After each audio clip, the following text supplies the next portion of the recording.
کریں گے. پوری راشٹریہ جنتا دل, پورا انڈیا گٹھ بندھن اس وقت قانون کے خلاف ہے.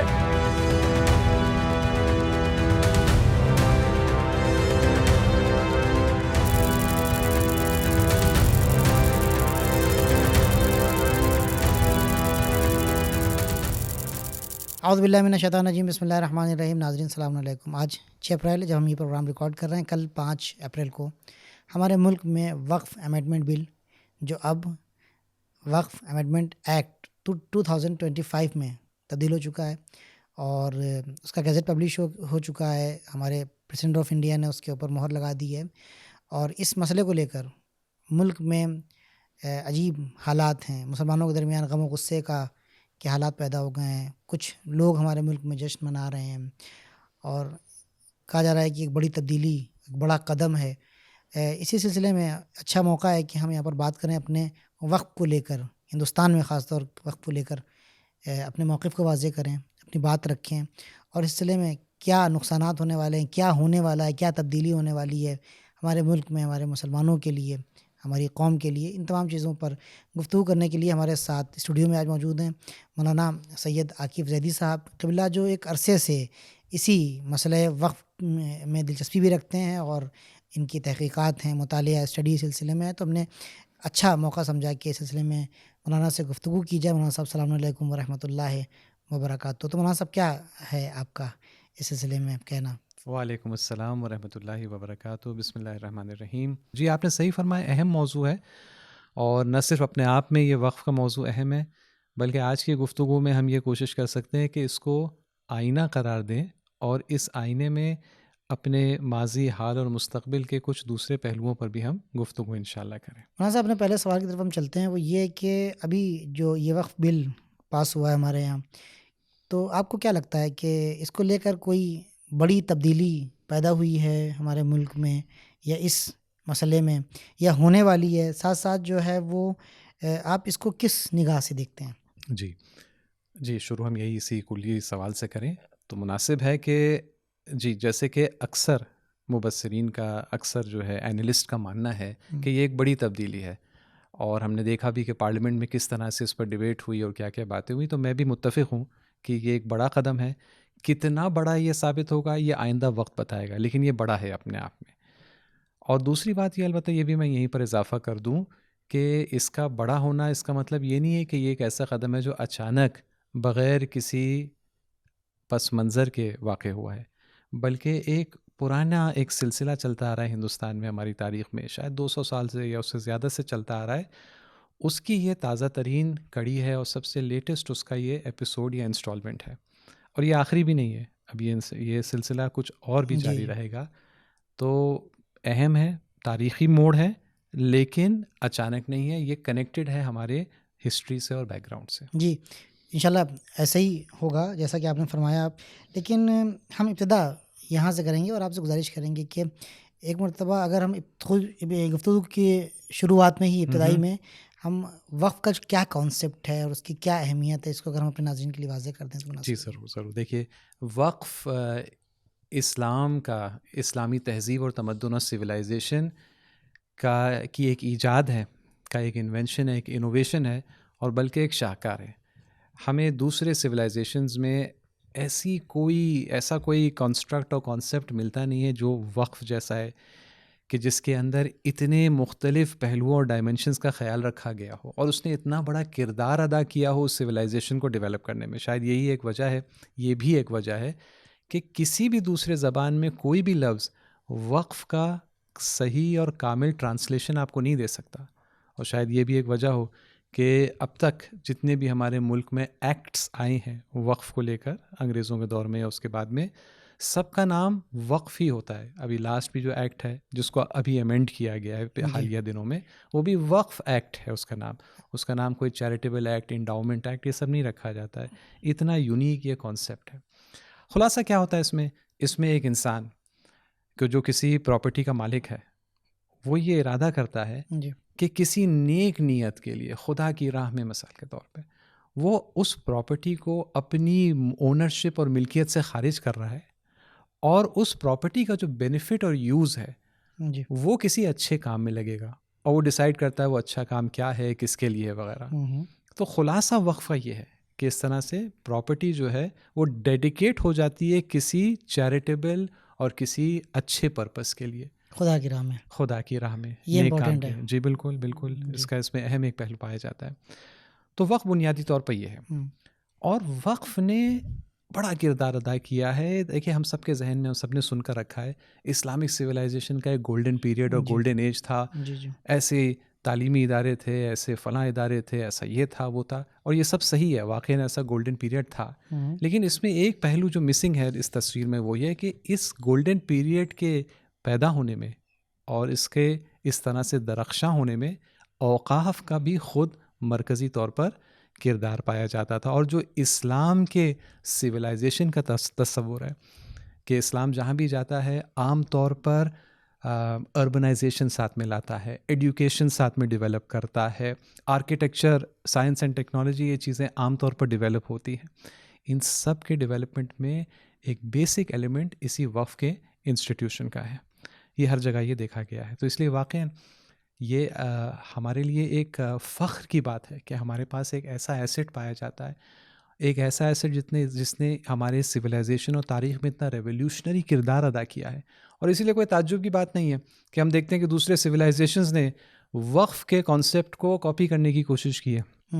ہم دیکھتے ہیں کہ کچھ ریسرچ اس سلسلے میں اویلیبل ہے جو بتاتی ہے کہ 13 سینچری کے آس پاس جب یورپ میں ایڈوکیشنل انسٹیٹیوشنز نئے طرز پر ڈیولپ ہونا شروع ہوئے, جو چرچ سے ذرا ہٹ کر تھے, رینیسانس کا یہ ابتدائی دور تھا, تو وہ تلاش میں تھے ایک ماڈل کے لیے کہ کیسے ہم ایڈوکیشنل انسٹیٹیوشنز کو چرچ کے فریم ورک کے باہر قائم کرنے کی کوشش کریں. تو ان کو طریقہ یہی وقف میں ملا. اور جو ٹرسٹ کا کانسیپٹ ہے آج جو ہمارے لا میں انڈیا میں بھی جو ہے ٹرسٹ کا ایک کانسیپٹ جو ہے وہ چیریٹیبل کاموں کے لیے ایک ویل اسٹیبلشڈ ایک کانسیپٹ ہے, اس کی تاریخیں کاپی کی تاریخیں جڑیں اس میں پائی جاتی ہیں کہ وقف کو کاپی اور اپلیکیٹ کرنے کی کوشش یورپ میں کی گئی اور وہاں سے یہ شروع ہوتا ہے سلسلہ, اور پوری دنیا میں اب اسی طرز پر جو ہے کام وہ پھیلا ہے. تو اگر ہم ہسٹوریکلی دیکھیں تو ایک بہت ہی زبردست ایک رول ہمارا اوقاف کا رہا ہے. اور کیونکہ کانسیپچولی بہت مضبوط ہے, میں یہ بھی ایڈ کر لوں, کیونکہ کانسیپچولی بہت مضبوط ہے اور میں بھی اس پر وضاحت کروں گا, فیوچر میں بھی بہت بڑا یہ کردار ادا کر سکتا ہے. کانسیپچولی بہت مضبوط ہے کیوں؟ دیکھیں ہر سوسائٹی میں ایک چیلنج ہوتا ہے امیر اور غریب کے فاصلے کا, ایکوالٹی اسٹیبلش کرنا ہے, مساوات اسٹیبلش کرنا ہے, یہ چیلنج ہوتا ہے. اس میں ایک بڑا چیلنج یہ ہوتا ہے کہ سوسائٹی میں ایسٹس جو ہیں وہ عام طور پر ایک مائنورٹی کے اختیار میں آنے لگتے ہیں, ٹھیک, ایک امیر طبقہ پیدا ہوتا ہے. لیکن اگر کوئی سویلائزیشن اور سوسائٹی کچھ ایسا سسٹم ڈیولپ کر پاتی ہے کہ امیر لوگ انسینٹیوائز ہوتے ہیں کہ اپنے ایسٹس کو پبلک یوز کے لیے ڈیڈیکیٹ کریں, انسینٹیوائز ہوتے ہیں اس دنیاوی اعتبار سے بھی, اس سے زیادہ جو ہے آخرت میں اجر حاصل کرنے کے اعتبار سے, تو وہ ایسٹ جو بنیادی طور پر ابھی اختیار میں تھا, چند لوگوں کے قبضے میں تھا اور اس کا فائدہ صرف چند لوگ حاصل کر رہے تھے, اس کے نتیجے میں وہ ایسٹ جو ہے وہ ایک بڑی تعداد اس کا فائدہ حاصل کر سکتی ہے. تو یہ کانسیپٹ جب لے کے چلتا ہے کہ جس کے اندر دنیا اور آخرت بھی جڑی ہوئی ہے, جس کے اندر روحانی ضرورتیں اور مٹیریل ضرورتیں ساتھ میں ایک دوسرے سے کنیکٹڈ حالت رکھتی ہیں, تو اس کا ایک بہت بڑا کردار ہو سکتا ہے سوسائٹی کے اندر مساوات اسٹیبلش کرنے کے لیے. اور یہ ایک ایسی ضرورت ہے جو ہمارے ملک میں بہت بڑی اس کی ضرورت ہے در حقیقت. بے شک. یہاں پہ میں ایک سوال آپ سے اور کرنا چاہوں گا اسی تناظر میں, کہ آپ نے بھی کہا کہ ایک پیسے والا انسان جس کے پاس ایسیٹس ہیں, جس کے پاس زمین ہے, جائیداد ہے, پیسہ ہے, جس کو ہم جو ٹرمینالوجی فقہ اسلامی میں استعمال ہوتی ہے وہ واقف کی ہے, جو وقف کرتا ہے کسی چیز کو. کیا واقف یہ نیت کر کے وقف کر سکتا ہے کہ بھائی یہ پراپرٹی میری صرف اور صرف ایجوکیشن کے اوپر خرچ ہوگی, یہ پراپرٹی میری صرف اور صرف مثال کے طور پہ فقیروں کے اوپر یا غریبوں کو اس غربت سے باہر نکالنے کے لیے خرچ ہوگی, یا مثال کے طور پر ملک کی تعمیر میں خرچ ہوگی؟ کیا اس طرح کا کوئی کنسیپٹ پایا جاتا ہے کہ جہاں پر وہ ایک ملک, ایک علاقہ, ایک پورا جو ہے وہ خطہ اس کے کام میں آ سکے؟ کیا اس طرح کا کوئی کانسیپٹ ہے؟ جی بالکل. واقف کے جب وہ وقف کرتا ہے تو اس کے اختیار میں ہے کہ وہ پرپس کو وہیں پر اسپیسیفائی کر دے اور اس کو لمٹ کر دے. پرپس یا حتیٰ بینیفیشریز جو لوگ فائدہ اٹھائیں گے، موقوفاً علیہم جس کو کہا جاتا ہے فقہ میں، وہ کون لوگ ہوں گے، کون سا طبقہ ہے، کیا اسٹوڈنٹس ہیں، کیا غریب ہیں، کیا صرف بیوائیں ہیں، مختلف الگ الگ چیزیں ہو سکتی ہیں. تو یہ سب کی گنجائش پائی جاتی ہے. اچھا، زمین کا آپ نے ذکر کیا، عام طور پر وقف میں یہ ابتدا میں یہی کہہ دیا، یہ بھی اضافہ ہو جائے، تصور جب وقف کے بارے میں بات ہوتی ہے عام طور پر زمینوں کی بات ہوتی ہے، لیکن کوئی ایسی لمیٹیشن نہیں ہے. انسان چاہے تو ایک کتاب کو وقف کر سکتا ہے، انسان چاہے تو جی ایک، اور لوگوں نے کتنے قرآن یا دوسری کتابوں کو وقف کیا ہے، ہمیشہ کیا ہے، آج بھی کرتے ہیں. حتیٰ آج کل کی دنیا میں تو شاید انٹلیکچوئل پراپرٹی کو بھی جو ہے شاید وقف کیا جا سکے. کوئی بھی چیز کے جس کے اندر ویلیو ہو، جس سے فائدہ دوسرے لوگ اٹھا سکتے ہیں، وہ وقف کی جا سکتی ہے. تو کیونکہ یہ کنسیپچولی اتنا اسٹرانگ ہے، اس نے تاریخ میں، تاریخ ہماری 1400 سال بڑی تاریخ ہے. جس ہم سمجھتے ہیں کہ آج کا دور نیا، 1400 سال سب ایک جیسے تھے، نہیں، اس 1400 سال میں بھی بہت سارے فراز و نشیب و تبدیلیاں ہیں. یا اسلامک سویلائزیشن کا جیوگرافک اسپریڈ آپ دیکھیں تو بہت سارے الگ الگ قسم کے علاقوں میں رہا ہے. سب جگہ یہ کانسیپٹ جو ہے کارساز رہ سکا ہے. یعنی اس میں ایک عجیب پاور ہے، اتنے لمبے عرصے تک اتنے زیادہ ورائٹی اور ڈائیورسٹی میں اس نے کردار ادا کیا ہے.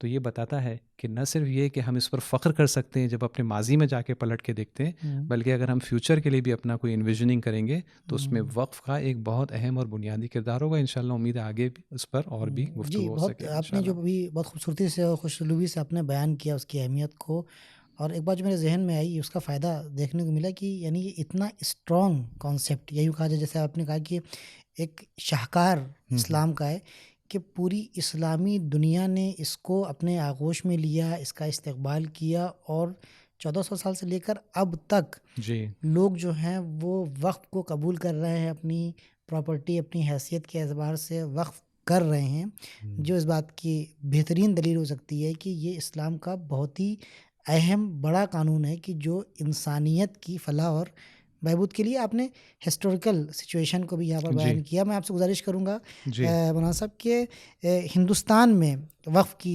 تاریخ کیا رہی ہے، اس پر کچھ روشنی ڈالیں، اس کی وضاحت فرما دیں. صحیح بات ہے، جی ضرور.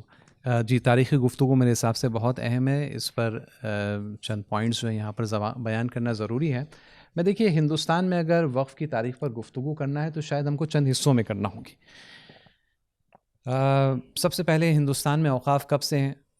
تو یہ کہا جا سکتا ہے اطمینان کے ساتھ کہ جب سے مسلمان ہندوستان میں ہیں تب سے اوقاف ہیں. اور ہندوستان میں مسلمان جو ہیں کم سے کم 1300 سال سے تو ہیں، شاید اس سے زیادہ سے بھی ہوں.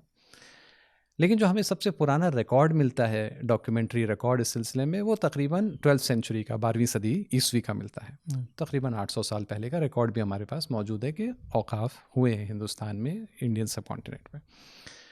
اور جیسے وقت گزرتا گیا، ایک کافی ویل ڈیولپ سسٹم ہندوستان میں قائم ہو گیا.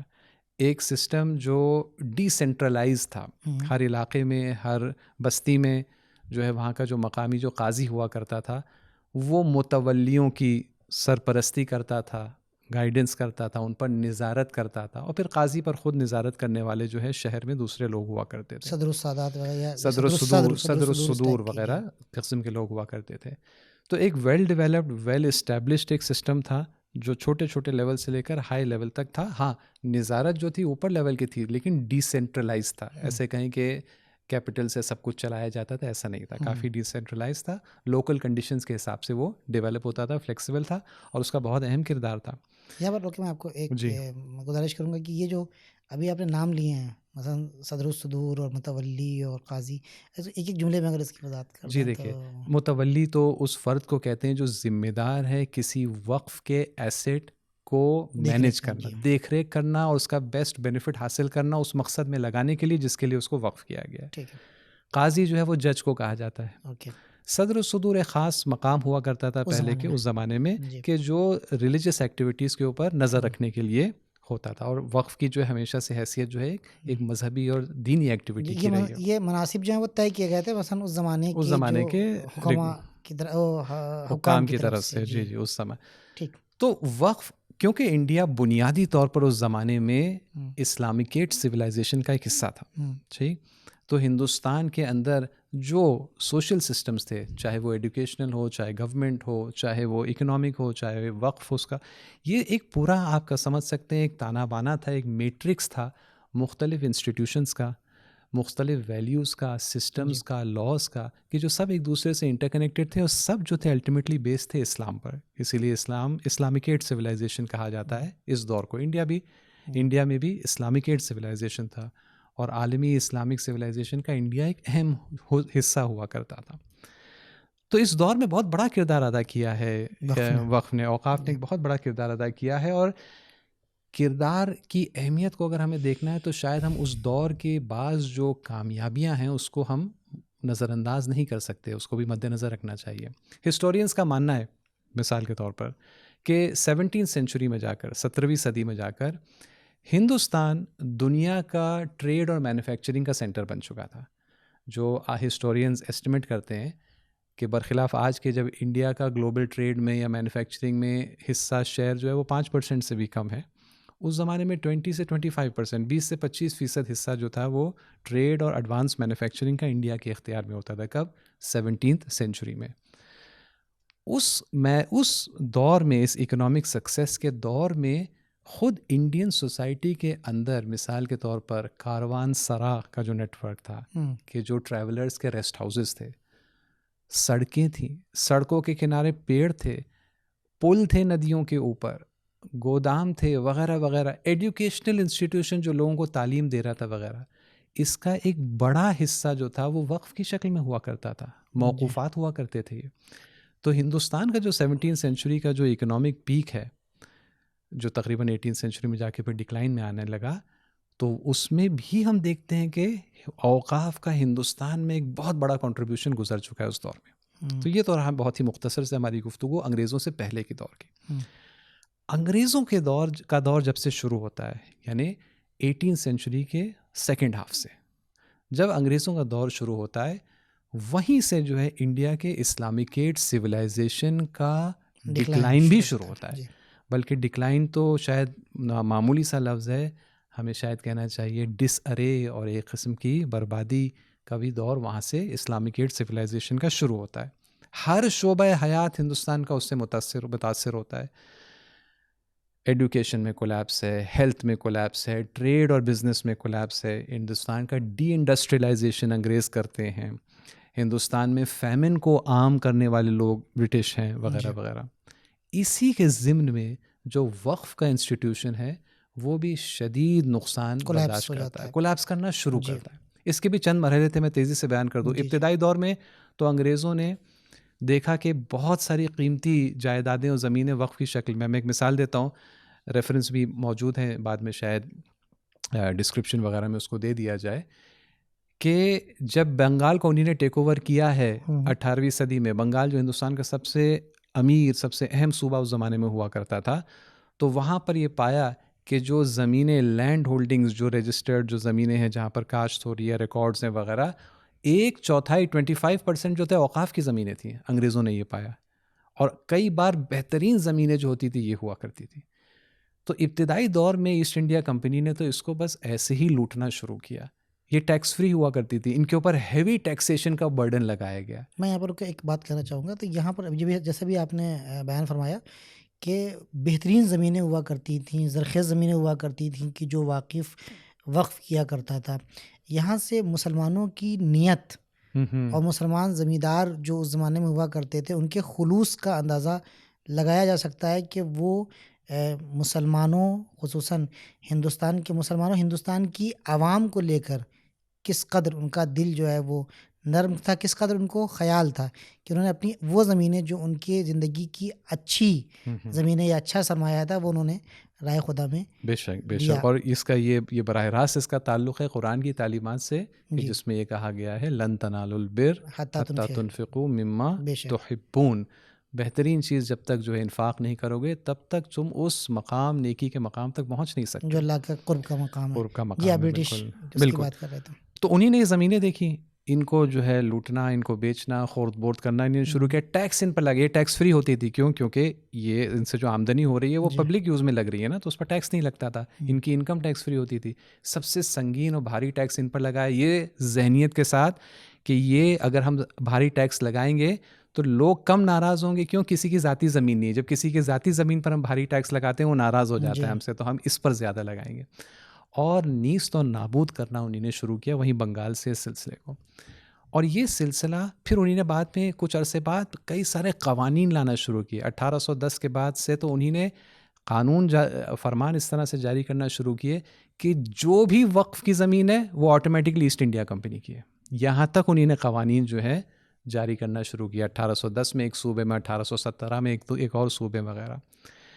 اور شروع میں بغیر قانون کے ساتھ لوٹا کھسوٹا, بعد میں قوانین وضع کر کے اور مزید نقصان پہنچایا, یہاں تک کہ ہم پہنچتے ہیں 1863 کے آس پاس.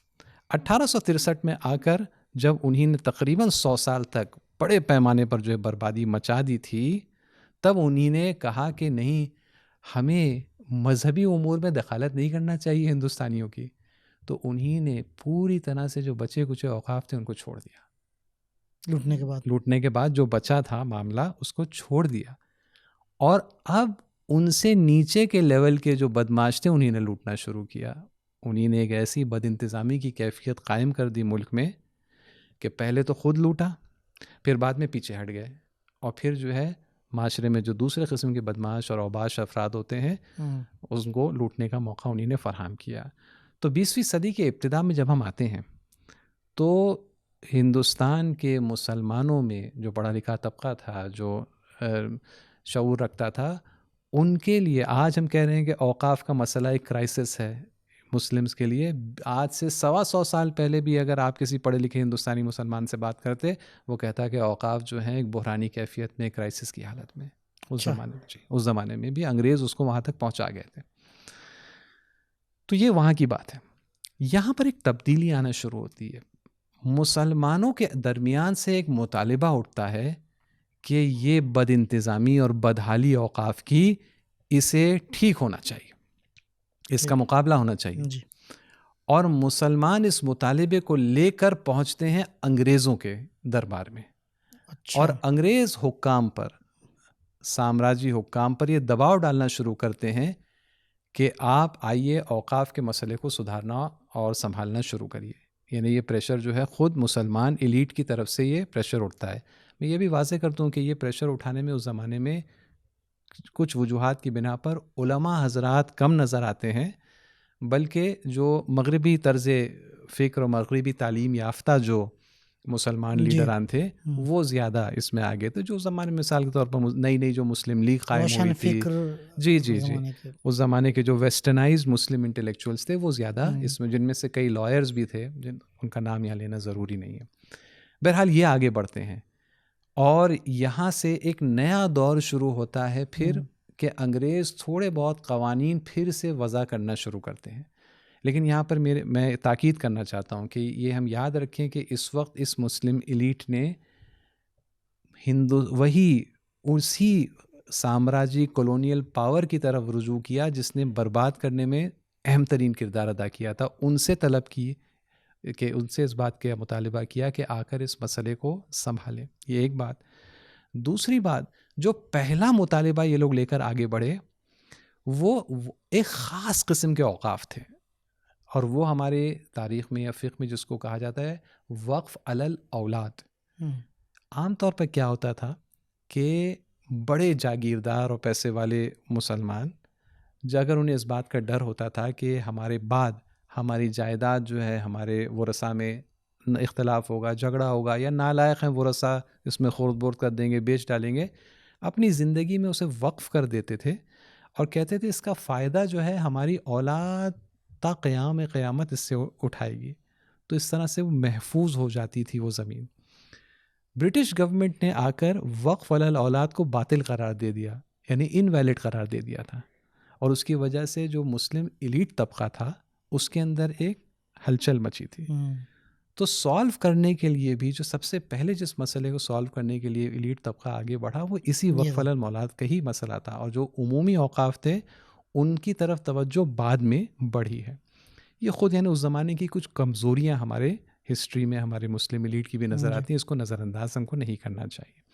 بہرحال یہ سلسلہ جاری رہا لیکن کوئی خاص بہتری نہیں آئی. 1930s میں پہلی بار جا کر برٹش گورنمنٹ نے کچھ صوبوں میں وقف بورڈ جیسی کوئی چیز قائم کرنا شروع کی, وہ بھی بڑے ہلکے پھلکے سے. اور اسی طرح دیکھتے دیکھتے 1947 کا وقت آ گیا، ہندوستان آزاد ہو گیا اور ایک نیا دور یہاں سے شروع ہو گیا۔ جی، آگے بڑھنے سے پہلے میں یہاں پر جو ابھی تک ہم نے نتیجہ لیا ہے آپ کی گفتگو کا، وہ جو ایک پروپیگنڈا ہمارے ملک میں مسلمانوں کے خلاف اور خصوصاً مسلمان حکام کے خلاف جو یہاں پہ رہے ہیں، یہ رہا ہے۔ اس گفتگو سے یہ چیز واضح ہوئی ہے یہاں پر کہ اگر آپ یہاں پہ دیکھیں برٹش حکومت کو اور مسلمان حکام کو اور مسلمان جو زمیندار طبقہ تھا، پیسے والا طبقہ تھا، ان دونوں کی نیتوں کو، تو بہت واضح طور پر ہم کو یہاں پر سمجھ میں آتا ہے کہ مسلمانوں نے ملک میں، ہندوستان میں جو کردار ادا کیا وہ تعمیری کردار ادا کیا، وہ ملک کو بنانے کا کردار ادا کیا، اور انگریز جب آئے تو انہوں نے ملک کو لوٹنے کا کام کیا۔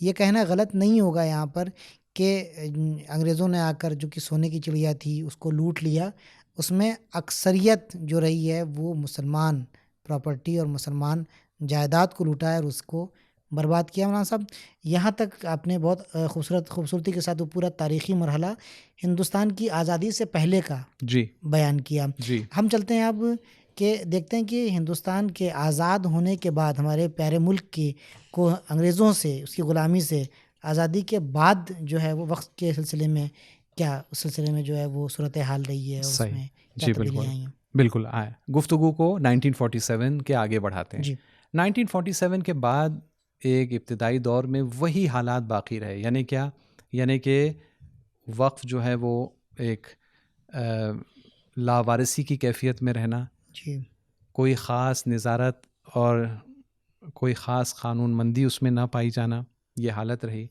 اور اس کے بعد اس کو بھی مد نظر رکھیں کہ پارٹیشن کے وقت ہندوستان میں پھر مسلمانوں کے لیے نئی مشکلات پیدا ہو گئی تھیں۔ ایک تعداد مسلمانوں کی مائیگریٹ کر کے چلی گئی تھی، تو ان کے علاقوں میں ظاہر سی بات ہے اوقاف بھی اور زیادہ جو ہیں وہ دوسروں کے ناجائز قبضے میں آ گئے تھے۔ دوسری بات اس سے زیادہ اہم یہ کہ ایک ماحول ہندوستان میں قائم ہو گیا تھا، بڑا خوفناک سا ماحول، کہ مسلمانوں کے کچھ ہندوستان میں خاص کوئی حق نہیں ہونا چاہیے، مسلمانوں کو کسی چیز کا مطالبہ نہیں کرنا چاہیے، بس ان کو ہم رہنے دے رہے ہیں، زندہ رہنے دے رہے ہیں، ان کو سٹیزن شپ دے رہے ہیں، یہ کافی ہے۔ اب بھی سننے کو ملتا ہے، اب یہ ملتا ہے، یہ اس زمانے میں بھی یہ ماحول انڈیپینڈنس کے بعد قائم ہوا تھا، یہ فکر ایجاد کرنے کی شر پسند عناصر میں کہوں گا جی جی ہمیشہ سے ان کی کوشش رہی ہے، اور اس زمانے میں ایک حد تک اثر انداز تھے، آج ہمارے ملک میں زیادہ ان کا اثر بڑھ گیا ہے ہمارے ملک میں۔ بہرحال تو 1957 کے بعد وہ کیفیت پہلے جیسے باقی رہی، بہت سارے لاوارثی کی کیفیت، بہت سارے پراپرٹیز جو ہے وہ حکومت کے اختیار میں، جو انگریز دور میں ہی ناجائز قبضے، اوقاف کو ہڑپنے کا جو سلسلہ انگریزوں نے شروع کیا تھا، وہ سارے انسٹیٹیوشنز، وہ ادارے، وہ زمینیں، وہ عمارتیں جو انگریزوں کی ہوا کرتی تھیں، وہ سب وہ گورنمنٹ آف انڈیا کی ہو گئی۔ ابھی بھی دیکھنے کو ملتی ہیں کہ بہت سی ایسے آثار، بہت سے آفیسز، گورنمنٹ آفیسز جو ہیں وہ ایسی بلڈنگس میں ہیں کہ آثار سے پتہ لگتا ہے کہ یہ مسلمانوں کی جائیداد رہی ہے۔ بالکل، تو وہ سلسلہ باقی رہا۔ نہ صرف یہ کہ باقی رہا، یعنی وہ ناجائز قبضے اوقاف کے جو انگریزوں نے کیے تھے اب وہ وراثت میں مل گئے گورنمنٹ آف انڈیا کو، بلکہ اور نئے قبضے بھی جاری رہے، کہ یہاں پر بھی افسوس کے ساتھ ہی کہنا پڑے گا کہ دوسرے لوگوں کے ساتھ خود سرکاری ادارے اور حکومتیں بھی اس نئے ناجائز قبضوں کو قائم کرنے میں بھی آزادی کے بعد کردار ادا کرتی تھی۔ بہرحال یہ چلتا رہا سلسلہ، لیکن آزادی کے بعد ہم یہ دیکھتے ہیں کہ کچھ قوانین بنے بہت تیزی سے۔ 1954 میں ایک وقف ایکٹ بنتا ہے، یہ رہتا ہے 1995 تک کہ تب جا کے دوسرا ایکٹ بنتا ہے، اور اب یہ بنیادی طور پر یہ دو ایکٹ بنے، 1954 کا اور 1995۔ ابھی جو پاس ہوا ہے ایکٹ وہ در حقیقت اسی 95 کا ایک اور امینڈمنٹ ہے جو ابھی پاس ہوا ہے۔ 21ویں صدی جہاں پر شروع ہوتی ہے، ہم دیکھتے ہیں کہ بہت سارے الگ سے دوسرے ادارے بننا شروع ہو جاتے ہیں۔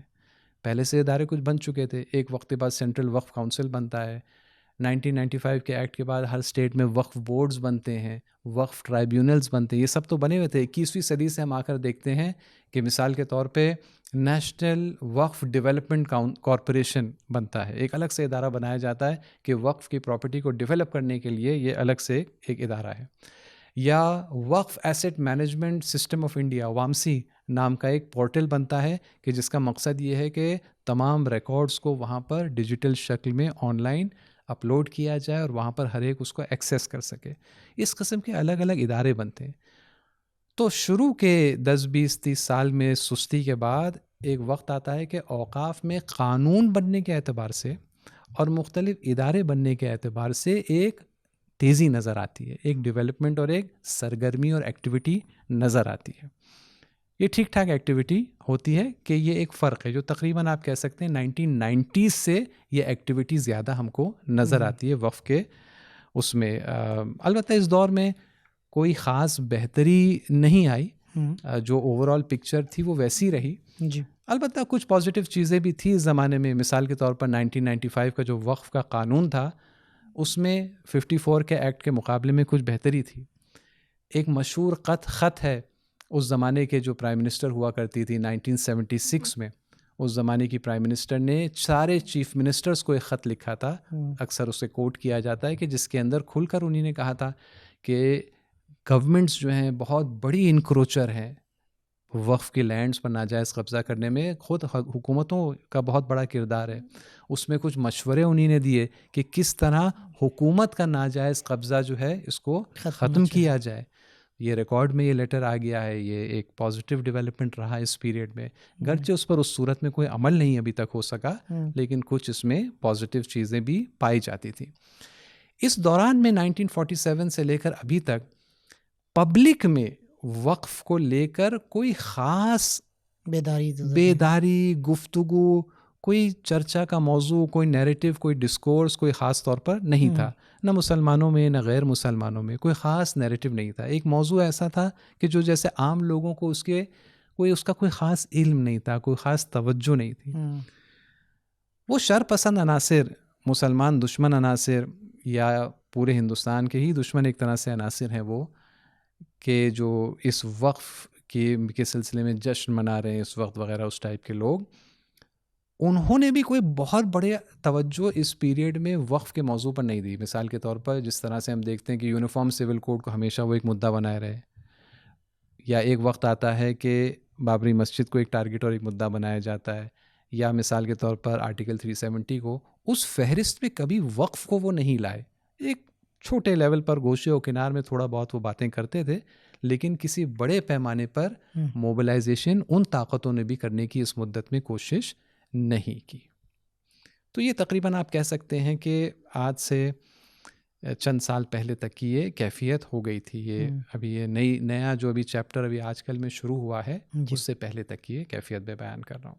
جی ابھی آپ نے یعنی ہندوستان کی آزادی 1947 سے لے کر اس کے بعد 1954 پھر 1995 جی, پھر اس کے بعد جو ہے الگ الگ اداروں کا قائم ہونا, وہ ساری, پھر بیچ میں جو ہے وہ فارمر پرائم منسٹر جو تھیں 70s کے 76 میں, جی 76 میں, ان کی بات کی آپ نے.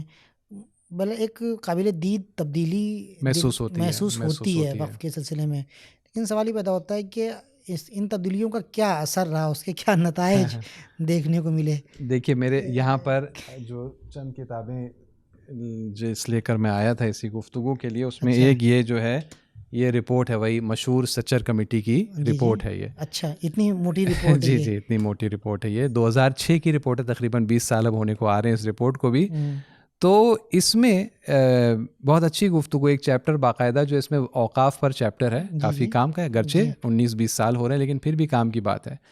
تو اگر سوال یہ ہے کہ اتنے سارے اداروں کا بننا, اتنے قوانین کا بننا, 1995 میں پوری نئی وقف ایکٹ بنتی ہے, 2013 میں پھر وہ بڑے پیمانے پر اس میں امینڈمنٹس ہوتے ہیں, وقف ڈیولپمنٹ کارپوریشن اور وامسی پورٹل, یہ سب کیا نتیجہ اور کیا محصل تھا. تو یہ رپورٹ یہاں پر یہ کہتی ہے کہ میں پورا نہیں پڑھتا ہوں, بس ایک پوائنٹ کو یہاں پر بیان کرتا ہوں کہ وہ کہتے ہیں کہ اس وقت اوقاف کی پورے ہندوستان میں جتنے اوقاف ہیں, پبلک اوقاف جتنے ہیں, ان کی سالانہ آمدنی اگر بہت کم بھی اگر ہم سمجھیں, یعنی اس اوقاف کی ویلیو بہت کم ہم سمجھیں, پھر اس میں ہم کہیں کہ سال میں اس ویلیو پر کم سے کم 10% تو اس کو ریٹرن ملنا چاہیے, جبکہ 20% ہونا چاہیے, لیکن چلے ہم 10% مد نظر رکھتے ہیں. یہ سب ہم کریں تو 12,000 کروڑ روپے کی آمدنی ہونی چاہیے اوقاف سے.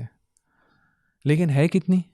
کہتے ہیں 163 کروڑ پورے ملک میں آمدنی ہے. 12,000 کروڑ 12,000 کروڑ جو وہ خود کہتے ہیں بہت کنزرویٹو ہم ایسٹیمیٹ لگا رہے ہیں سالانہ آمدنی, بہت کم سے کم حقیر سے حقیر آمدنی سالانہ پورے اوقاف کی, رجسٹرڈ اوقاف کی 12,000 کروڑ ہونی چاہیے, لیکن 163 کروڑ ہے سالانہ آمدنی. اور اس کے علاوہ انکروچمنٹ کا, ایڈورس پوزیشن کا, ناجائز قبضے کا جو مسئلہ ہے وہ تو ایسا ہے کہ اس کا کوئی حساب ہی نہیں لگا سکتا. ہر کوئی اپنا کوئی فگر بتا رہا ہے, کوئی کہتا ہے کہ اتنے فیصد چلے گئے, کوئی کہتا ہے 50%, کوئی کہتا ہے 70%, کہ زمینوں میں اگر جب بات کی جائے کہ اس پر قبضہ ہے, خورد بورد ہوئی ہے, قبضہ ہے, کتنے اس پر جو ہے مال بن گئے ہیں, کتنے اس پر جو ہے ایئرپورٹ بن گئے ہیں, کتنے, میں جو یہ سب کہہ رہا ہوں سب پریکٹیکل مثالیں, وقت نہیں ہے تو میں ایک ایک کا نام لے کے بتاتا, یا کتنے سارے سرکاری دفاتر اور محکمے اور ادارے جو ہیں وہ شاندار انداز سے ان زمینوں پر قائم کیے گئے ہیں اور آج بھی قائم ہیں. تو یہ اتنی ساری سرگرمی ہوئی آزادی کے بعد, لیکن اس کا ماحصل جو ہے وہ اس طرح سے پتہ چل رہا ہے کہ اگر مقصد ان تمام ایکٹیویٹیز اور سرگرمیوں کا یہ تھا کہ وقف کو بحال کیا جائے, ان کو لوٹے جانے سے روکا جائے, بیسک تو یہ ہے, اور بلکہ ان سے وہ فائدہ حاصل کیا جائے کہ جس مقصد سے اتنے لوگوں نے ان کو وقف کیا تھا, تو کامیابی کوئی خاص حاصل اس پیریڈ میں نہیں ہوئی ہے. تو یہاں پہ سوال یہ تھا کہ جب اتنی بری صورتحال ہے تو پھر وقف امینڈمنٹ میں جو تبدیلیاں ہیں وہ تو لازمی ہو جاتی ہیں. تو اب اگر تبدیلیاں ہو رہی ہیں تو میں یہاں پر ایک حساس سوال کرنا چاہ رہا ہوں کہ اگر تبدیلیاں ہو رہی ہیں تو پھر اعتراض کس بات کا ہے؟ دیکھیے یہ میں ایک مثال پیش کرتا ہوں. فرض کریے ایک بیمار ہے, جی ٹھیک ہے, اور اس کا علاج چل رہا ہے, ایک عرصے سے علاج چل رہا ہے, ایک خاص قسم کی اس کو دوا دی جا رہی ہے, لیکن اس کی حالت کوئی خاص بہتر نہیں ہو رہی ہے, بلکہ اس میں زوال ہی آ رہا ہے, ڈکلائن ہی آ رہا ہے. یہاں پر ڈاکٹر آ کر اگر کہے کہ میں دوا تبدیل کرنا چاہتا ہوں, ٹھیک جی, تو سب اس کا استقبال کریں گے. لیکن اگر کہے کہ میں تبدیل کر کے زہر دینا چاہتا ہوں اس پیشنٹ کو, تو اس وقت کیا کریں گے؟ سب اعتراض کریں گے. تو اعتراض اگر جو ہو رہا ہے ابھی وہ تبدیلی, اصل تبدیلی پر نہیں ہو رہا ہے, اعتراض اس پر ہو رہا ہے کہ تبدیلی کے نام پر کیا کیا جا رہا ہے. دوا کی جگہ زہر, دوا کی جگہ زہر دینے کی جو کوشش کی جا رہی ہے اس کے اوپر اعتراض کرنے کی کوشش کی جا رہی ہے. تب سوال یہاں پر پھر اسی بات کو آگے بڑھاتے ہوئے, جیسے بھی آپ نے مثال دی, ظاہراً بہت واضح مثال ہے, لیکن میں یہاں پر یہ سوال کروں گا آپ سے کہ ابھی جو نیا ایکٹ آیا ہے ابھی, وقف امینڈمنٹ ایکٹ 2025, اس میں ہمیں قابل اعتراض کیا چیز ملتی ہے؟ دیکھیے یہ سوال اہم ہے سوال, اور یہ سوال سب کے لیے ہے, سب کے لیے اور ہے. سب کے ذہن جو ہیں وہ اسی سوال کو لے کر تشویش کا شکار ہیں اور درگیر ہیں. جی بالکل بالکل, اور یہ اہم سوال ہے, اور اس پر غور کرنا, اس پر معلومات اپنی بڑھانا یہ ایک اہم ذمہ داری ہے, تمام ذمہ دار مسلمانوں کے لیے ایک اہم چیز ہے.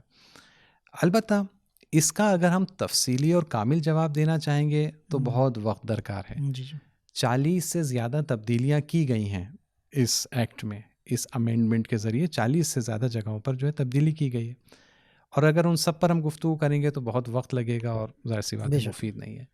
الحمدللہ اس وقت حالانکہ 2-4 دن ہی ہوئے ہیں اس تبدیلی کو آئے ہوئے, لیکن یوٹیوب پر ہی صحیح, سوشل میڈیا میں کچھ ایسے افراد نے اچھی اس پر گفتگو کی ہے. وہ یوٹیوبرز, وہ اینالسٹ وغیرہ جو عام طور پر اچھی گفتگو کرتے ہیں, اچھا اینالائز کرتے ہیں, اور جو ہندوستان میں جو شر پسند طاقتیں اور عناصر ہیں ان کے اوپر تنقیدی نگاہ رکھتے ہیں, ان لوگوں نے اچھی انالیسس کی ہے, اور ہمارے جو ناظرین ہیں وہ ان سے استفادہ کریں. تو میں صرف سلیکٹ کر کے چند پوائنٹس کو, اس امینڈمنٹ کے چند پوائنٹس کو انتخاب کر کے میں اس پر بہت ہی مختصر گفتگو کروں گا, تاکہ ہم لوگ دوسرے ٹاپکس پر جا سکیں جو دوسرے پوڈ کاسٹ میں عام طور پر ان پر گفتگو کم ہو پاتی ہے یا نہیں ہو پاتی. دیکھیے اس میں تبدیلیاں اگر جو کی گئی ہیں وہ اگر ہم تقسیم کریں تو شاید 2 قسم کی تبدیلی ہیں, دونوں اہم ہیں. ایک جس کو ہم شاید کہہ سکتے ہیں کہ سمبولک قسم کی تبدیلی ہے. سمبولک ہے, سمبولک کا مطلب ان امپورٹنٹ نہیں ہے, سمبولک یعنی اس کی حیثیت زیادہ جو ہے وہ نمادین ہے, سمبل کے طور پر, کہ جو خود بہت اہم ہے. اور کچھ ایسی ہیں جو ڈائریکٹلی سبسٹینٹیو ہیں, براہ راست پروسیجر میں کوئی تبدیلی لائی گئی ہے اور فوراً اس کا جو اثر اور نتیجہ دیکھا جا سکتا ہے. دونوں ٹائپ آف تبدیلیوں میں سے میں 2-3 مثالیں انشاءاللہ عرض کرتا ہوں. سمبولک تبدیلی میں ایک مثال، پہلی مثال یہ ہو سکتی ہے کہ اس ایکٹ کا نام تبدیل کیا گیا ہے. یہ ایکٹ جسے امینڈ کیا گیا ہے اس کا نام ہے وقف ایکٹ 1995.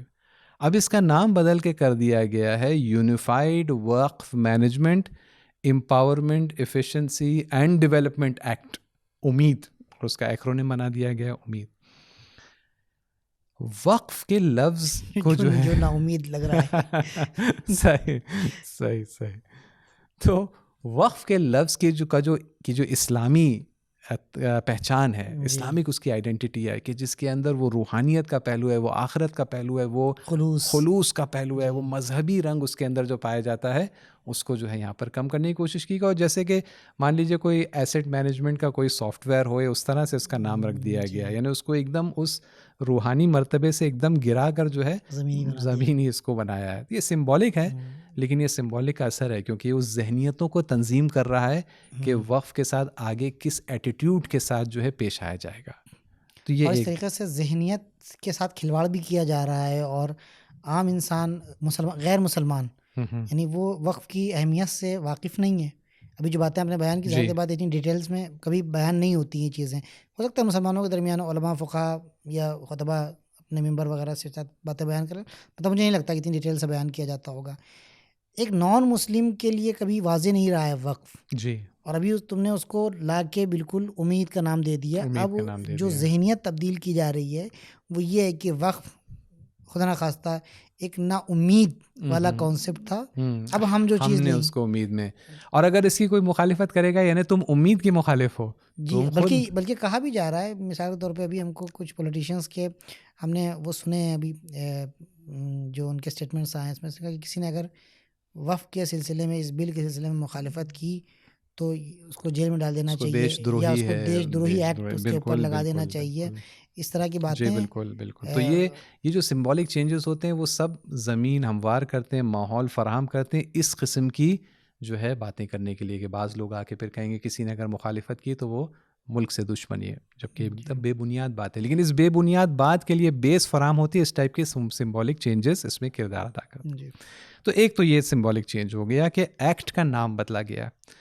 دوسری سمبولک چینج کہ جس میں کافی چرچے میں بھی کا موضوع رہا ہے، یہ گفتگو کا موضوع رہا ہے کہ وقف کونسل میں، سینٹرل وقف کونسل یا وقف بورڈ میں وغیرہ یہ جو ادارے ہیں، اس میں لازمی طور پر کچھ نان مسلمس کو اب شامل کیا جائے گا. میں اس کو ایک سمبولک چینج دیکھ رہا ہوں، لیکن اہم. سمبولک کیوں؟ کیونکہ ظاہر سی بات ہے کہ دو اگر نان مسلم آ جائیں گے تو اس سے کوئی زمین آسمان کا فرق نہیں پڑے گا. دو لوگ ہیں ایک بڑی باڈی اور کمیٹی کے اندر، لیکن اس کی سمبولک ویلیو بہت ہے. کیونکہ ہندوستان میں یہ قائم رول ہے کہ جس مذہب کا جو مذہبی ادارہ ہے اس کو چلانے والے صرف اور صرف اسی مذہب کے ہو سکتے ہیں. مخصوص سکھوں کے اداروں میں یہ ہے، عیسائیوں کے اداروں میں کتنے سارے جو ایکٹس پاس ہوئے ہیں اسٹیٹ اسمبلیز میں خاص طور پر، یا اگر کوئی سینٹر میں بھی ہے اس میں بھی یہ سب چیزوں کی رعایت کی گئی ہے. ہاں، ہندو مندر سب میں ہے کہ نہیں ہو سکتے، اور ہندوستان میں یہی چیز ایکسیپٹیبل اور نارمل ہمیشہ سے مانی گئی ہے. اس کو جو ہے لاجیکل بھی مانا گیا ہے. بلکہ دوسرے مذہب کا وجود جو ہے وہ ناقابل برداشت کی حد تک ہے کہ اگر آپ تصور نہیں کر سکتے کہ کسی اور ادارے میں یہ کوشش کی جائے گی. مثال کے طور پر جو ایودھیا میں جو مندر ابھی قائم کیا گیا ہے اس میں اس کے جو ٹرسٹ ہے اس کے اندر کہا جائے کہ کمپلسریلی چند جو ہیں اس کے اندر نان مسلمز، نان ہندو معاف کیجیے گا، ہونے چاہیے، لیکن یہاں پر کیا گیا ہے. تو یہ اوپن ڈسکرمنیشن ہے. دیکھیں ہندوستان میں کوئی چھپی ہوئی بات نہیں ہے کہ مسلمان جو ہے وہ امتیازی سلوک اور ڈسکرمنیشن کا بڑے پیمانے پر شکار ہے، ٹھیک، اور یہ شدت اس کی بڑھتی جا رہی ہے. لیکن ہندوستان میں زیادہ تر قانون کے آڑ میں ہوتا ہے، یعنی آن پیپر ڈسکرمنیشن نہیں ہے، لیکن جب لا کو اپلائی کرنے کی بات ہوتی ہے تو سیلیکٹیولی اپلائی کیا جاتا ہے، وہاں پر ڈسکرمنیشن ہوتا ہے، جو بری چیز ہے، بہت بری چیز ہے. لیکن اس سے بھی زیادہ بری چیز ہے کہ جب آپ لا میں اوپنلی آ کر ڈسکرمنیشن کو لیگلائز پوری طرح سے کر لیں. اس کی قباحت اور زیادہ ہے. اسی لیے میں مثال دینا چاہتا ہوں. ابھی چند سال پہلے جب CAA NRC کے خلاف جب احتجاج اپنے زوروں پر تھا تو بعض لوگوں نے یہ کہا کہ بھائی ٹھیک ہے آپ مسلمانوں کو NRC سے مشکل ہے کیونکہ اس میں فلاں فلاں یہ ہو سکتا ہے, لیکن CAA میں کیا مشکل ہے؟ CAA میں جیسے کہا بھی ہے لوگ آئیں گے جی جو ہے وہ جیسے کہا بھی CAA کے کچھ پولیٹیشینز نے کہ بھائی اس میں کسی کی ناگرکتا جو ہے چھینی نہیں جا رہی ہے, دی جا رہی ہے وغیرہ, یہ سب کہا. لیکن مسلمان اس سے زیادہ سمجھدار تھے. انہوں نے کہا ہمیں اس پر اعتراض نہیں ہے کہ آپ چند لوگوں کو ناگرکتا یا شہریت یا سٹیزنشپ دے رہے ہیں, ہمیں اس پر اعتراض ہے کہ جو آپ نے اس کے اندر تفریق کر دی ہے کہ اگر وہ نان مسلم ہوگا تو اس کو تیزی سے ہم سٹیزنشپ دے دیں گے, لیکن اگر وہی ایپلیکنٹ ایک اور ایپلیکنٹ ہوا, وہ مسلمان ایپلیکنٹ ہوا تو اس کو نہیں دیں گے ہم. اس پر ہمیں اعتراض ہے کیونکہ یہ دروازہ کھل رہا ہے, یہ پہلا قدم ہے کہ جس میں لیگل طریقے سے مسلمانوں کو سیکنڈ کلاس سٹیٹس آپ عطا کر رہے ہیں. پریکٹیکلی تو آپ نے عطا کر ہی دیا ہے کئی شعبوں میں, لیکن اب آپ اس کو لیگلائز کرنے کی کوشش کریں تو اس کی بھی مخالفت کی گئی. اس اعتبار سے اس پروویژن میں کہ ان اداروں میں کمپلسری طور پر نان مسلمس کو شامل کیا جائے گا, اس کی بھی ایک سمبولک اور خطرناک حیثیت پائی جاتی ہے. آخری مثال یہ اس ایکٹ کی ایک سمبولک قابل اعتراض بات مثال کے طور پر میں عرض کر رہا ہوں, وہ یہ ہے اس ایکٹ میں یہ لکھا ہے جہاں پر شرائط واقف کے ہیں کہ کون وقف کر سکتا ہے, مثلا اس کی عمر اتنی ہونی چاہیے, وہ ایسا ہونا چاہیے ویسا, وہاں پر یہ لکھا ہے کہ صرف وہی وقف کر سکتا ہے جو پچھلے 5 برسوں سے اسلام کو پریکٹس کر رہا ہے, یعنی اسلام پر عمل کر رہا ہے. ٹھیک, یہ اس میں لکھا ہوا ہے. اس پہ کئی لوگوں نے یہ تبصرہ کیا ہے کہ اس کا مطلب یہ ہے کہ اگر کوئی کنورٹ ہوتا ہے, مسلمان ہوتا ہے, تو 5 سال وغیرہ اس کو پہلے رکنا پڑے گا, پھر وقت کرنا پڑے گا, ہاں 5 سال صبر کرنا پڑے گا. جبکہ اگر آپ الفاظ دیکھیں قانون کے تو اس میں کوئی کنورژن کا ذکر نہیں ہے, مطلق بات کی گئی ہے, جنرل ٹرمز میں بات کی گئی ہے.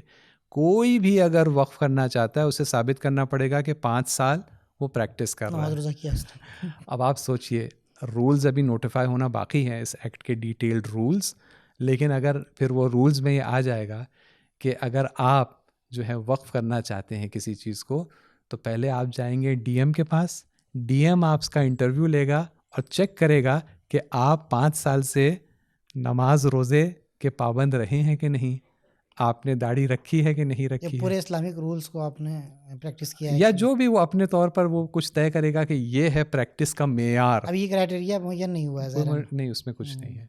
تو یہ سمبولک اس لاء کا بہت اثر ہے کہ اس طرح سے آپ دخالت دے رہے ہیں ایڈمنسٹریٹو مشینری کو اتنے اہم چیز میں کہ, اور آپ کیٹیگرائزیشن کر رہے ہیں کہ یہ مسلمان اس معیار کا ہے, یہ اس میں, اور وہ بھی کون کر رہا ہے, وہ بھی جو ہے اسلام کی خبر نہیں ہے. جی, جس کو اسلام کی ABCD, ویسے اسلام کو کسی کو خبر بھی ہے تو بھی اس کو یہ اختیار نہیں حاصل ہے.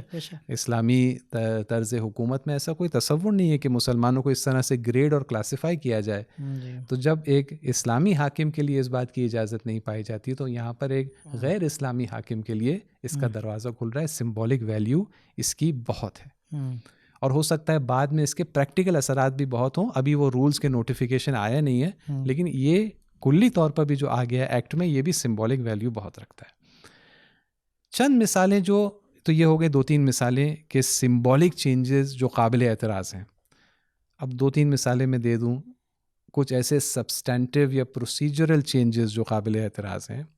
تو یہاں پر یہ کہا جا سکتا ہے کہ اس کے کئی جگہ پر کئی بند میں اس کا انتظام ہوتا ہوا نظر آ رہا ہے کہ وقف کی زمینوں کو سرکاریں, گورنمنٹس آسانی سے اپنے اختیار میں لے لیں گی. ایسے بند ہیں, کلوزز ہیں اس ایکٹ میں کہ اگر ڈسپیوٹیڈ زمین ہے گورنمنٹ کے ساتھ, اگر خاص طور پر ڈسپیوٹ کا ایک طرف گورنمنٹ ہے, تو اس بند کو اگر آپ پڑھیں گے نتیجہ اس کا یہ نکل رہا ہے کہ وہ زمین چلی جائے گی گورنمنٹ کے اختیار میں.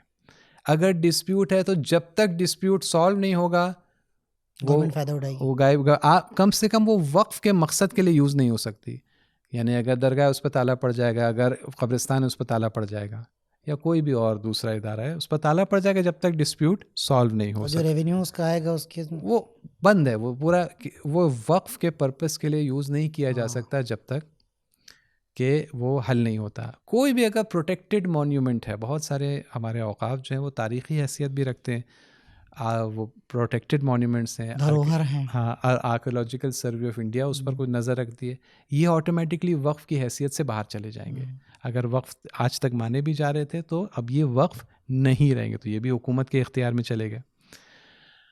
مستقبل میں پھر اگر ڈسپیوٹ کو سالو کرنا ہے تو اس میں اب تک یہ ہوتا تھا کہ وقف ٹرائیبیونل نام کی ایک کوازی جوڈیشل باڈی, ایک عدلیہ جیسی, ایک جوڈیشری جیسی ایک باڈی ہوتی تھی. جیسے بہت سارے جو ٹرائیبیونلز انڈیا میں, وقف ٹرائیبیونل کی باڈی جو ہے وہ ڈیسائیڈ کرتی تھی اگر کوئی اختلاف یا ڈسپیوٹ پایا جاتا ہے کہ فلاں چیز وقف ہے کہ نہیں.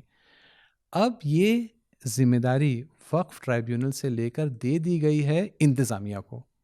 انتظامیہ کو یہ دے دی, ایڈمنسٹریشن کو یہ دے دی. ایڈمنسٹریشن میں کسی افسر کو یہ ذمہ داری دی جائے گی, یعنی وہی ایڈمنسٹریشن کہ جس کی گورنمنٹ نے قبضہ کیا ہوا ہے کسی زمین پر یا دعویٰ کیا ہوا ہے کسی زمین پر, وہ خود ہی آ کے اب طے کرے گی کہ وہ دعویٰ صحیح ہے یا نہیں ہے. تو ظاہر سی بات ہے اس کا نتیجہ کیا ہو سکتا ہے اس کا اندازہ لگانا مشکل نہیں ہے.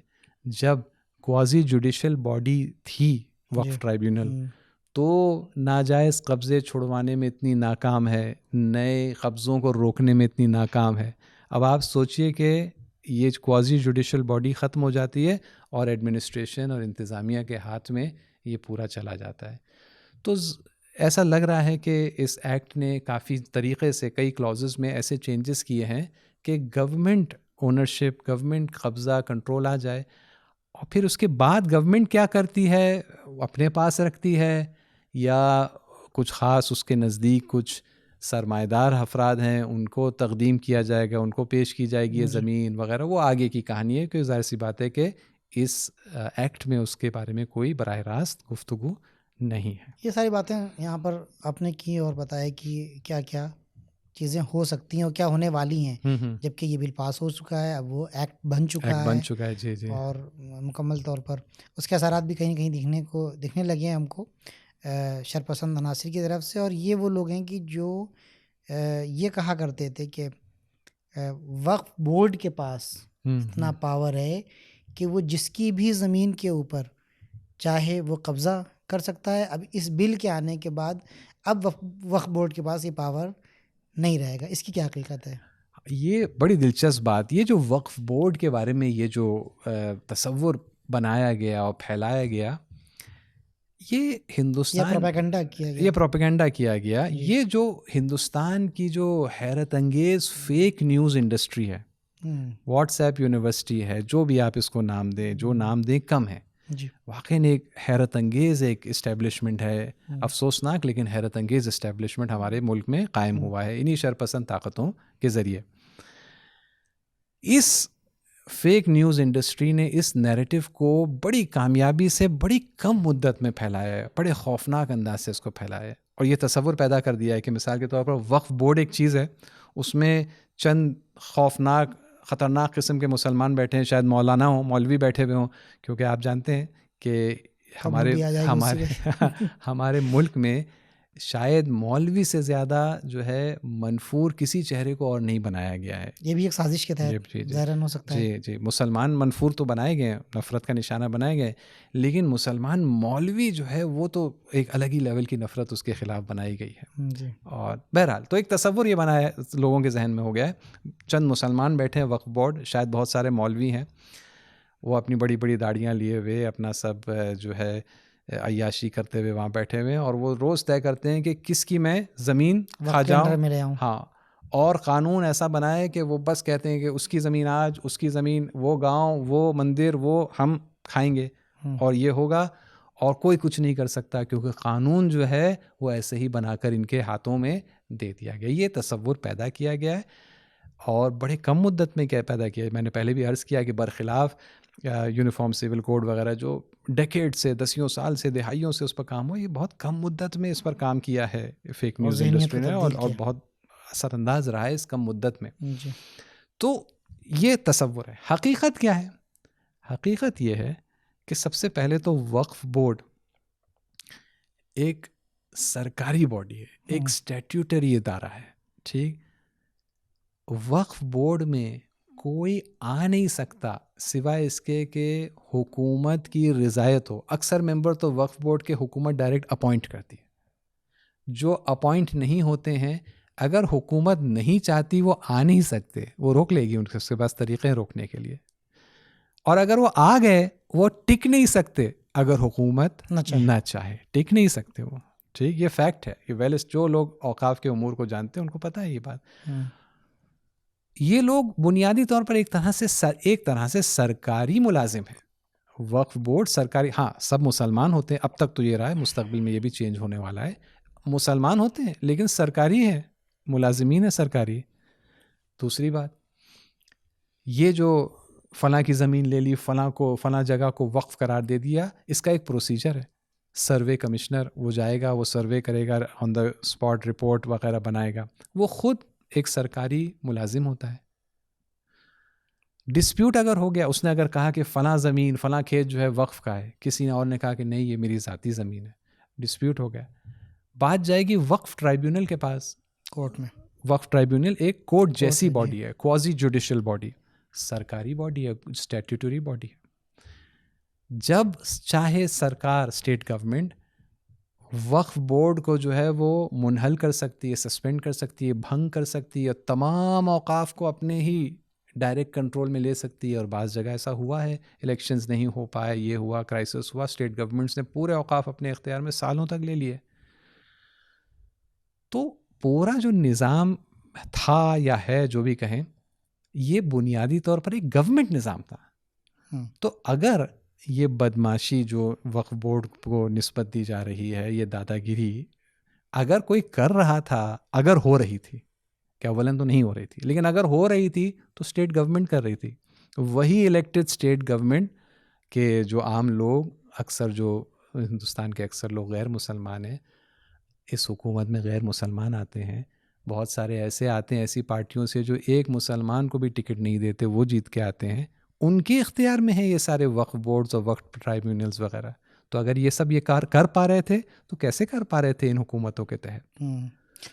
اور دوسری بات, اگر واقعی یہ کر پا رہے تھے تو مسلمان اس وقت اتنے سالوں سے پریشان کیوں ہیں اپنی مساجد کو بچانے کے لیے. کبھی سنبھل کی خبر ہے, کبھی بنارس کی یہ خبر ہے, کبھی متھرا میں کچھ ہو رہا ہے, کبھی بھوج شالہ کا کوئی مسئلہ ہے, کبھی جوناگڑھ میں اتنی سارے مزاروں کو توڑ دیا گیا. خود دلی میں مہرولی میں جنوری پچھلے سال 2024 میں جنوری میں 600 سال پرانی مسجد جو ہے دلی میں توڑ. اگر اتنے زبردست وقف بورڈز ہیں, وہ بھی مسلمانوں کے اختیار میں, تو مسلمان اس طرح پریشان کیوں ہیں؟ کر کیسے دیا آپ نے, کیسے کر پا رہے ہیں کہ جو موجودہ مساجد ہیں ان کو بچا نہیں پا رہے ہیں, اور اتنا ان کے پاس پاور ہے کہ اس کے کھیت کو لے لیا, اس کے گھر کو لے لیا. تو یہ بھی ایک سوچنے والی بات ہے. تو ایک کامیابی سے ایک فیک پروپیگنڈا جو ہے وہ پھیلایا گیا, اور افسوس کی بات ہے کہ ہمارے عوام کا ایک بڑا حصہ جو ہے وہ اس کی شکار و زد میں آیا. دھوکہ دیا گیا, ایک فریب دیا گیا ملک کی عوام کو, اس کے ساتھ دھوکہ دھڑی کی گئی, اس کی ذہنیت خراب کی گئی, دلوں کو خراب کیا گیا, مسلمانوں کے لیے ایک طبقے کے لیے زہر اگلا گیا, اور اس کا نتیجہ آج دیکھنے کو مل رہا ہے. لیکن یہ خود ملک کے لیے یہ چیز نقصان دہ ہے, ٹریڈ, نفرت اور ذہنیت کو جو ہے وہ کسی کے لیے خراب کرنا. یہاں پہ ایک اور سوال ہے, وہ یہ ہے کہ یعنی ظاہراً یہ بھی ایک پروپیگنڈا تھا. وہ ہم یہ کر سکتے ہیں کہ وقف کی پراپرٹی مسلمانوں کے پاس تھی, اور اکثر مسلمان تھے, مسلمان اس کو لوٹتے رہے, کھاتے رہے, بیچتے رہے.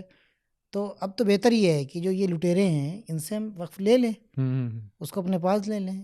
اس سلسلے میں اگر ہم کوئی گفتگو کریں, کیا رہے آپ کی, کیا کہہ سکتے ہیں؟ یعنی کیونکہ مسلمانوں نے مس مینیج کیا اوقاف کو, تو اس لیے ان کے ہاتھ سے چلا جائے تو اچھا ہے, بہتر ہے, صحیح بات ہے. جی, میں لٹیرے کے ہاتھ میں نہیں رہے گا. جی, یہ بھی دیکھیے, اس میں کوئی شک نہیں کہ مسلمانوں کی بھی کوتاہیاں رہی ہیں اس پورے پیریڈ میں, اس میں کوئی شک نہیں.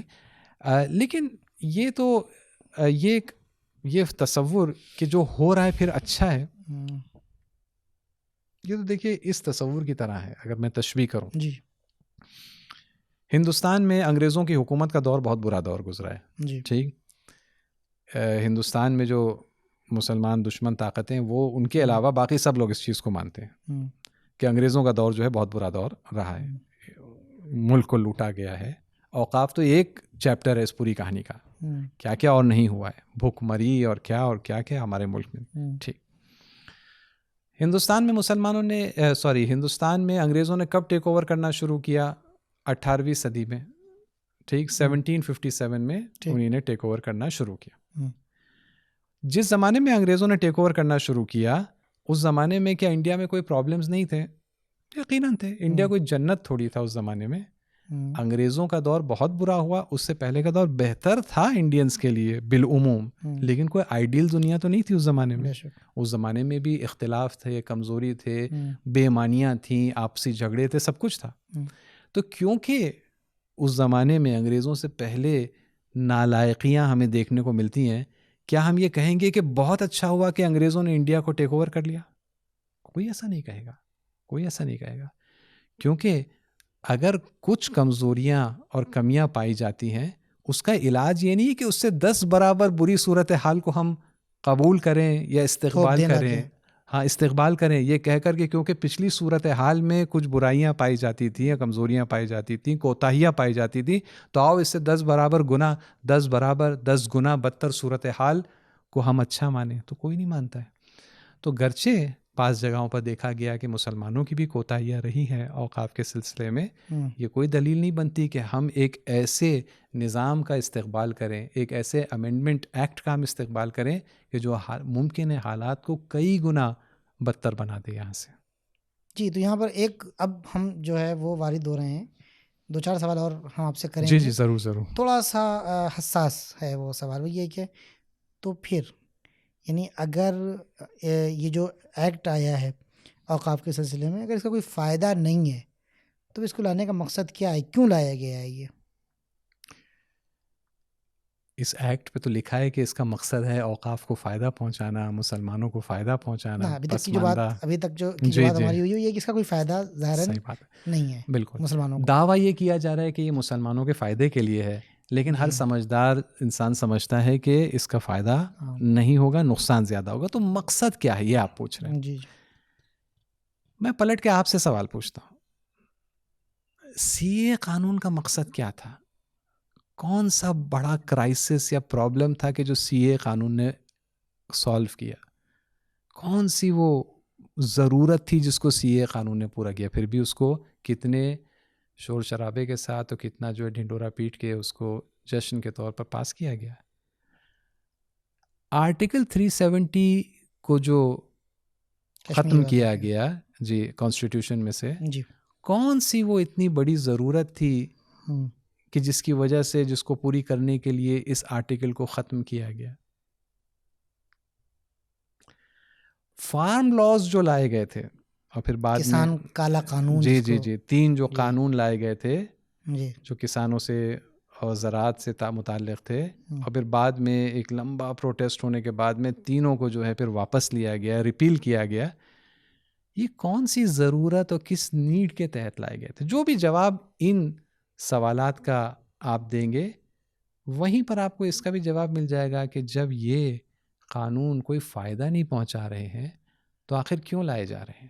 جو بھی آپ کو جواب وہاں ان سوال کا آپ دیں گے کہ کیوں فارم لاز لائے گئے, کیوں سی اے لائے گیا, کیوں 370 ختم کیا گیا, وہی جواب یہاں بھی دے سکتے ہیں. تو آپ کہنا چاہتے ہیں یہاں پر کہ اس قانون کو لانے کا جو مقصد ہے, یعنی اس کا ٹارگیٹ مسلمان نہیں ہے, اس کا کوئی مسلمانوں کو نقصان نہیں ہوگا اس کا, اس سے نہیں. دیکھیں اس طرح سے اگر میں کہوں کہ دیکھیں ہندوستان کے فیوچر کو لے کر ہمارے ملک میں کم سے کم 2 ویژن پائے جاتے ہیں.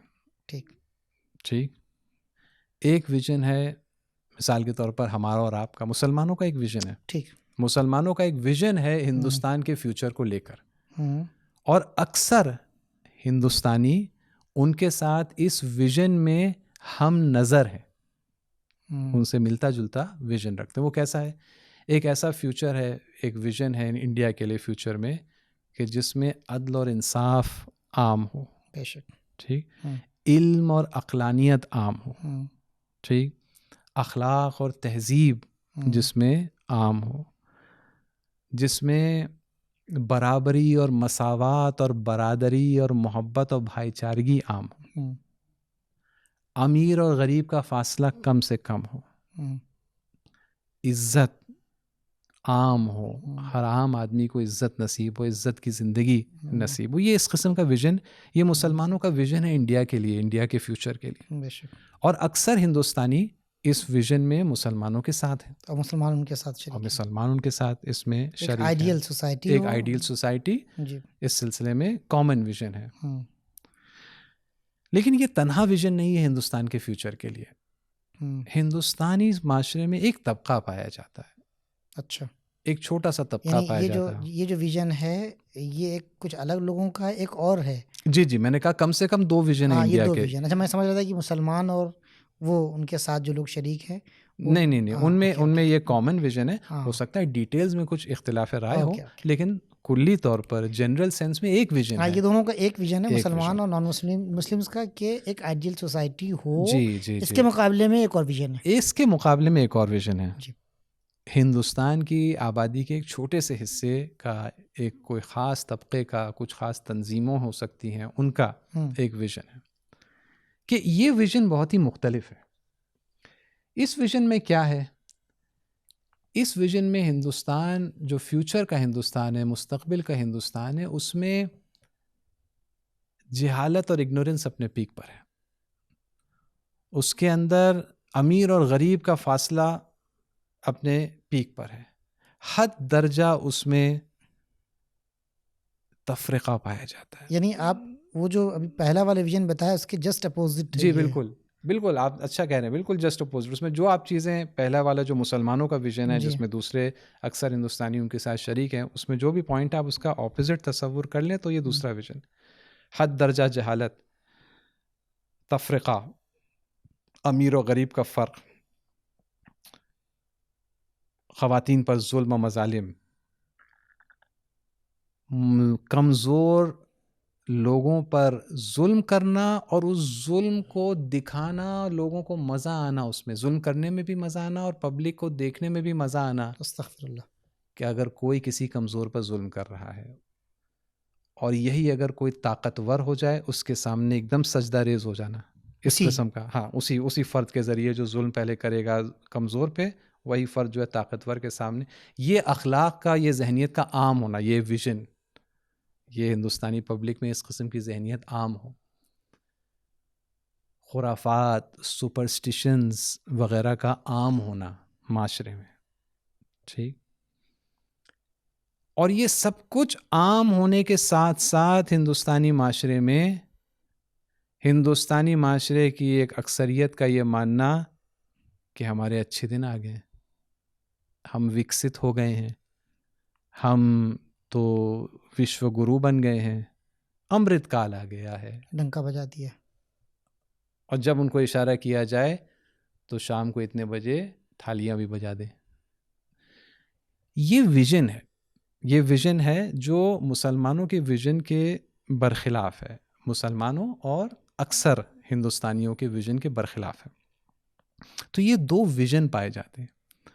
یہ جو دوسرا ویژن جو طبقہ چاہتا ہے یہ ویژن قائم ہو، وہ اپنی برتری، آقائی اور اپنے ڈومینیشن کے لیے ایک ایسی سوسائٹی کو بنانا چاہتا ہے. لیکن یہ سوسائٹی ایک رات میں تو نہیں بن سکتی اس نوعیت کی. جی.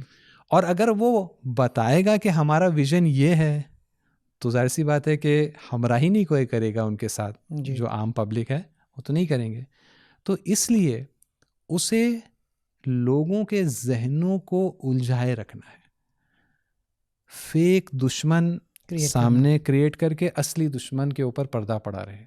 یہ ایک اہم آپ مسلمانوں کی بات کر رہے ہیں. جی مسلمان کو فیک دشمن کے طور پر پیش کیا جائے، اس کو ستایا جائے، پریشان کیا جائے، ٹارگٹ کیا جائے، تاکہ جو ہے وہ اصلی جو نقصان پہنچانے والے جو عناصر اور طاقتیں ہیں ان کے اوپر پردہ پڑا رہے. اور لوگ اتنا ڈسٹریکٹڈ رہیں، اتنا دھوکے میں رہیں، اتنے کنفیوژن میں رہیں کہ ان کے ساتھ بہت کچھ ہو جائے اور وہ سمجھ ہی نہیں پائیں وہ کیا ہو رہا ہے. اس ویژن رکھنے والوں کے نگاہ میں کچھ آئیڈیل، مثال کے طور پر اگر سوسائٹیز ہیں تو ان کی نگاہ میں مثال کے طور پر 1930s کا جرمنی ان کے لیے ایک آئیڈیل، جو زمان میں ہٹلر اپنے عروج پر تھا، نازی پارٹی اپنے عروج پر تھی، اس کے حساب سے ایک آئیڈیل سوسائٹی ہے. کہ وہ ایک دم موبلائزڈ ہے پیک اور بالکل عقل اور انصاف اور انسانی فضیلتوں سے دور. یا ہمارے دور حاضر میں وہ اسرائیلی سوسائٹی جو جینوسائیڈ کو اس وقت سپورٹ کر رہی ہے, وہ ان کے لیے آئیڈیل سوسائٹیز ہیں, وہاں تک پہنچانا چاہتے ہیں, اس کو سپورٹ کرتے ہیں وہ. جی. تو یہ اس وقت تو یہ دو کمپیٹنگ ویژنز ہیں. میں یہاں پر ایک سوال آپ کی بات کو سے ہی مربوط ہے, وہ یہ ہے کہ مسلمان کو ہی وکٹم کیوں بنایا گیا, یا یوں کہا جائے کہ مسلمان کو ہی ٹارگیٹ کیوں کیا گیا؟ بھائی کرسچنس کو بھی کر سکتے تھے, یہ بودھسٹ جو ہیں ان کو بھی کر سکتے تھے, یا دوسری اقوام جو ہندوستان میں ہیں, مسلمان کو ہی کیوں ٹارگیٹ کیا گیا یہاں پہ؟ اس سے پہلے کہ جی اچھا اہم سوال ہے, اس سے پہلے کہ اس پر میں کچھ عرض کروں, میں پہلے یہ بتا دوں کہ مسلمان ان طاقتوں کا, اس خوفناک ویژن رکھنے والی طاقتوں کا ٹارگٹ ہیں, لیکن ایک اعتبار سے یہ فائنل ٹارگٹ نہیں ہے. اچھا, یہ وسیلہ ہے, انٹرمیڈیری ٹارگٹ ہے, اوکے, انٹرمیڈیٹ ٹارگٹ ہے. ان کو ٹارگٹ بنایا جا رہا ہے تاکہ جو اصل لوگ ٹارگٹ بنیں گے یا بن رہے ہیں وہ سمجھے نا کہ ہمیں ٹارگٹ بنایا جا رہا ہے. اکثریت آپ کی مراد ہے کہ ہندوستان کی جو مظلوم اکثریت ہے, ہندوستان کی جو مظلوم اکثریت, نچلی قوم یا طبقاتی لحاظ سے کمزور لوگ, ہر اعتبار سے کمزور لوگ, ہندوستان کی اکثریت جو ہے, مظلوم اکثریت, ان کو جو ٹارگٹ بنایا جا رہا ہے, تو وہ اصل ٹارگٹ ہے. لیکن مسلمان بھی ٹارگٹ ہیں, یعنی ہمیں اس بات کو ایکسیپٹ کرنا پڑے گا کہ مسلمان ایک خاص طور پر ٹارگٹ بنے ہیں, اور ان کو خاص طور پر ٹارگٹ بنانے کے بہت اچھی کچھ وجوہات پائی جاتی ہیں. ایک تو یہ کہ مسلمانوں کے پاس ایک بہتر تصور حیات ہے, ان کے پاس ایک بہتر ایک پورا نظام حیات ہے, ان کے پاس نظام زندگی ان کے پاس پایا جاتا ہے کہ جس کے اندر spiritual, material, legal, family, social, political, ہر چیز کے لیے ایک انٹیگریٹڈ ان کے پاس ایک نظریہ ہے, سسٹمز ہیں وغیرہ وغیرہ. تو ایک بہت بڑے کمپیٹیٹر, قوی کمپیٹیٹر ان کے لیے قرار پا سکتے ہیں. آئیڈیالوجیکلی بہت بڑے کمپیٹیٹر پائے جا سکتے ہیں. دوسری بات, ایک اہم چیز یہ ہے کہ مسلمانوں میں ریزسٹنس کی قوت جو پائی جاتی ہے وہ ثابت شدہ دوسرے تمام ہندوستانیوں سے زیادہ ہے.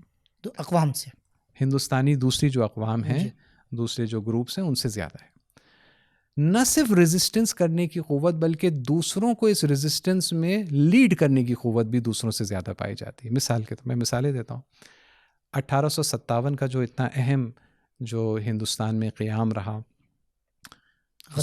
جی, جس کو ان لوگ غدر کا نام دیتے ہیں, تو اس موومنٹ اور اس قیام کے نتیجے میں انگریزوں کے آفیشیل جو رپورٹس ہیں ان کا نتیجہ یہ ہے کہ اس قیام کے قصورواروں, کہتے ہیں قصوروار, بنیادی طور پر ہندوستان کے مسلمان ہیں. ان ہندوستانی مسلمانوں کے پاس وہ کلچرل ایسیٹس پائے جاتے ہیں, وہ قوت پائی جاتی ہے, وہ آئیڈیالوجی, وہ طور طریقے پائے جاتے ہیں کہ وہ لیڈ کر سکتے ہیں کسی موومنٹ کو. اور دوسرے بیچارے بھولے بھالے, ان کی زبان میں بھولے بھالے ہندوستانیوں کو ان مسلمانوں نے دھوکہ دیا اور ہمارے خلاف ورغلایا, اور اس لیے 1857 کا موومنٹ اتنے بڑے پیمانے پر کھڑا ہوا. اور اس کے بعد انہوں نے انتقام لیا اس کا.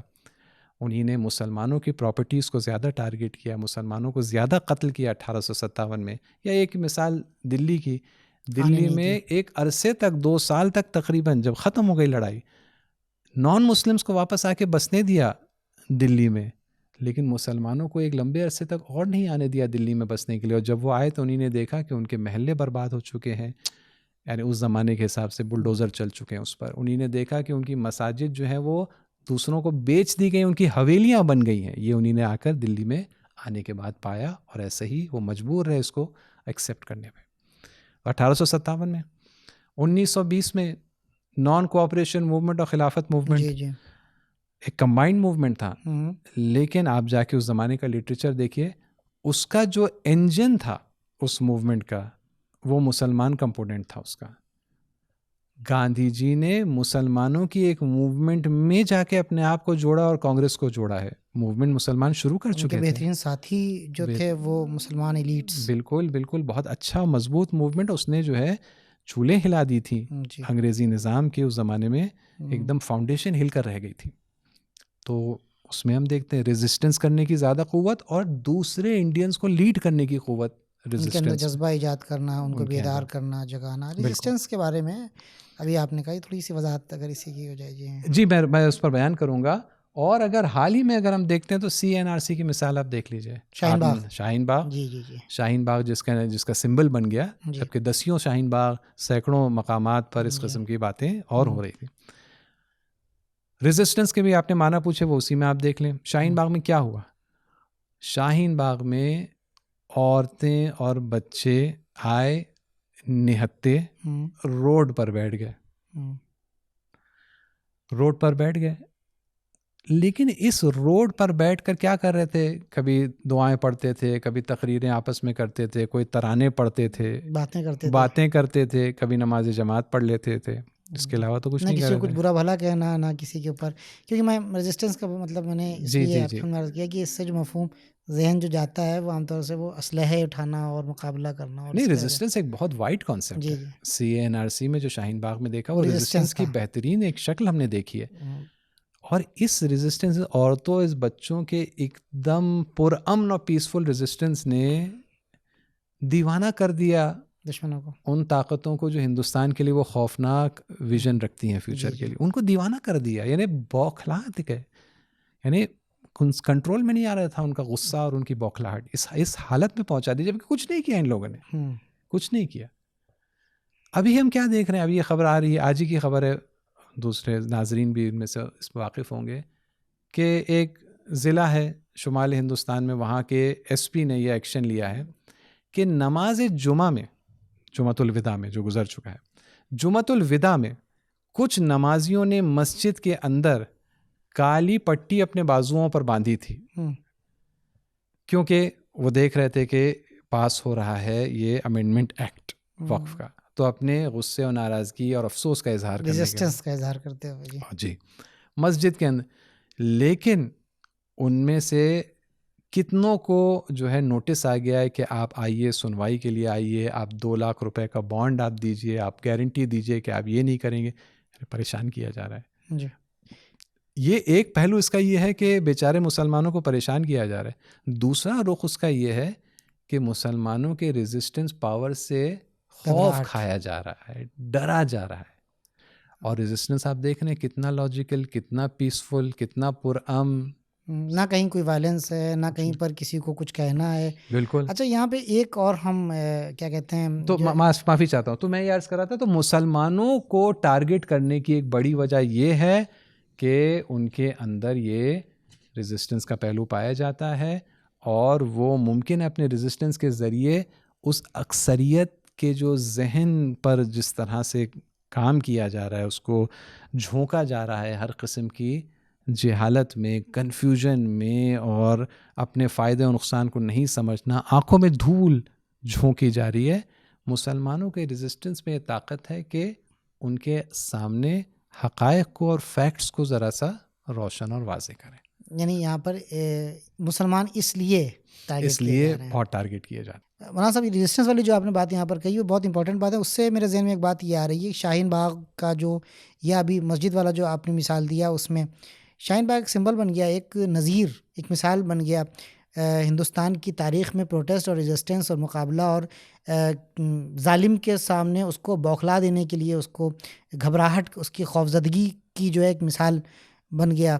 اور یہ ہمارے لیے، ہمارے ملک کے لیے، مسلمانوں کے لیے بہت بڑا ہمارے لیے سبق ہے کہ جب آپ شاہین باغ کو دیکھتے ہیں تو نہ وہاں پر کوئی سنی دکھتا ہے، نہ کوئی شیعہ دکھتا ہے، نہ اہل حدیث، نہ بریلوی، نہ ہی دیوبندی، سب مسلمان دکھتے ہیں. اور یہی ہماری مضبوطی ہے، یہی ہماری طاقت ہے، اور یہی ہمارا ہتھیار ہے، یہی ہمارا اسلحہ ہے. نہ ہم کسی کے اوپر ظلم کریں گے، نہ کسی کے اوپر ہتھیار اٹھائیں گے. ہمارا ہتھیار ہماری یکجہتی، ہمارا اتحاد ہے. اور ہم بغیر اس بات کے اعلان کیے کہ ہم سنی ہیں، کہ شیعہ ہیں، کہ بریلوی ہیں، کہ دیوبندی ہیں، کہ ہمارا کس مسلک سے تعلق ہے، ایک ساتھ ہو کر خاموشی سے بیٹھ جائیں اور تظاہرات کریں اور اپنے حق کے لیے آواز کو بلند کریں. دشمن کے لیے ہمارا ہتھیار ہماری خاموشی اور ایک ہو جانا ہے. تو بہرحال مولانا صاحب، یہ بات شاہین باغ کے تناظر میں ہم نے کی. اب جو سوال آ رہا ہے ذہن میں وہ یہ ہے کہ مستقبل میں اس وقف بل کو لے کر مسلمانوں کے حوالے سے کیا ہونے کا امکان ہے؟ آپ کیا کہتے ہیں؟ دیکھیے، مستقبل میں کیا ہوگا ابھی پوری طرح واضح نہیں ہے. ابھی تو صورتحال واضح ہوگی.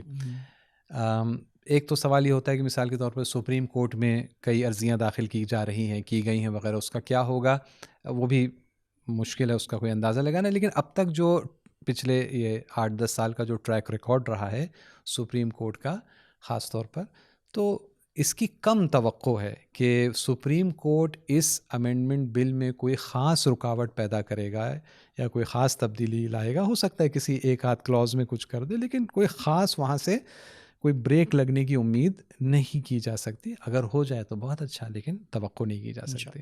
سیاست کی دنیا میں کیا ہوگا وغیرہ دوسروں نے بہت کچھ کہا ہے، میں اس پر نہیں بات کرنا چاہتا.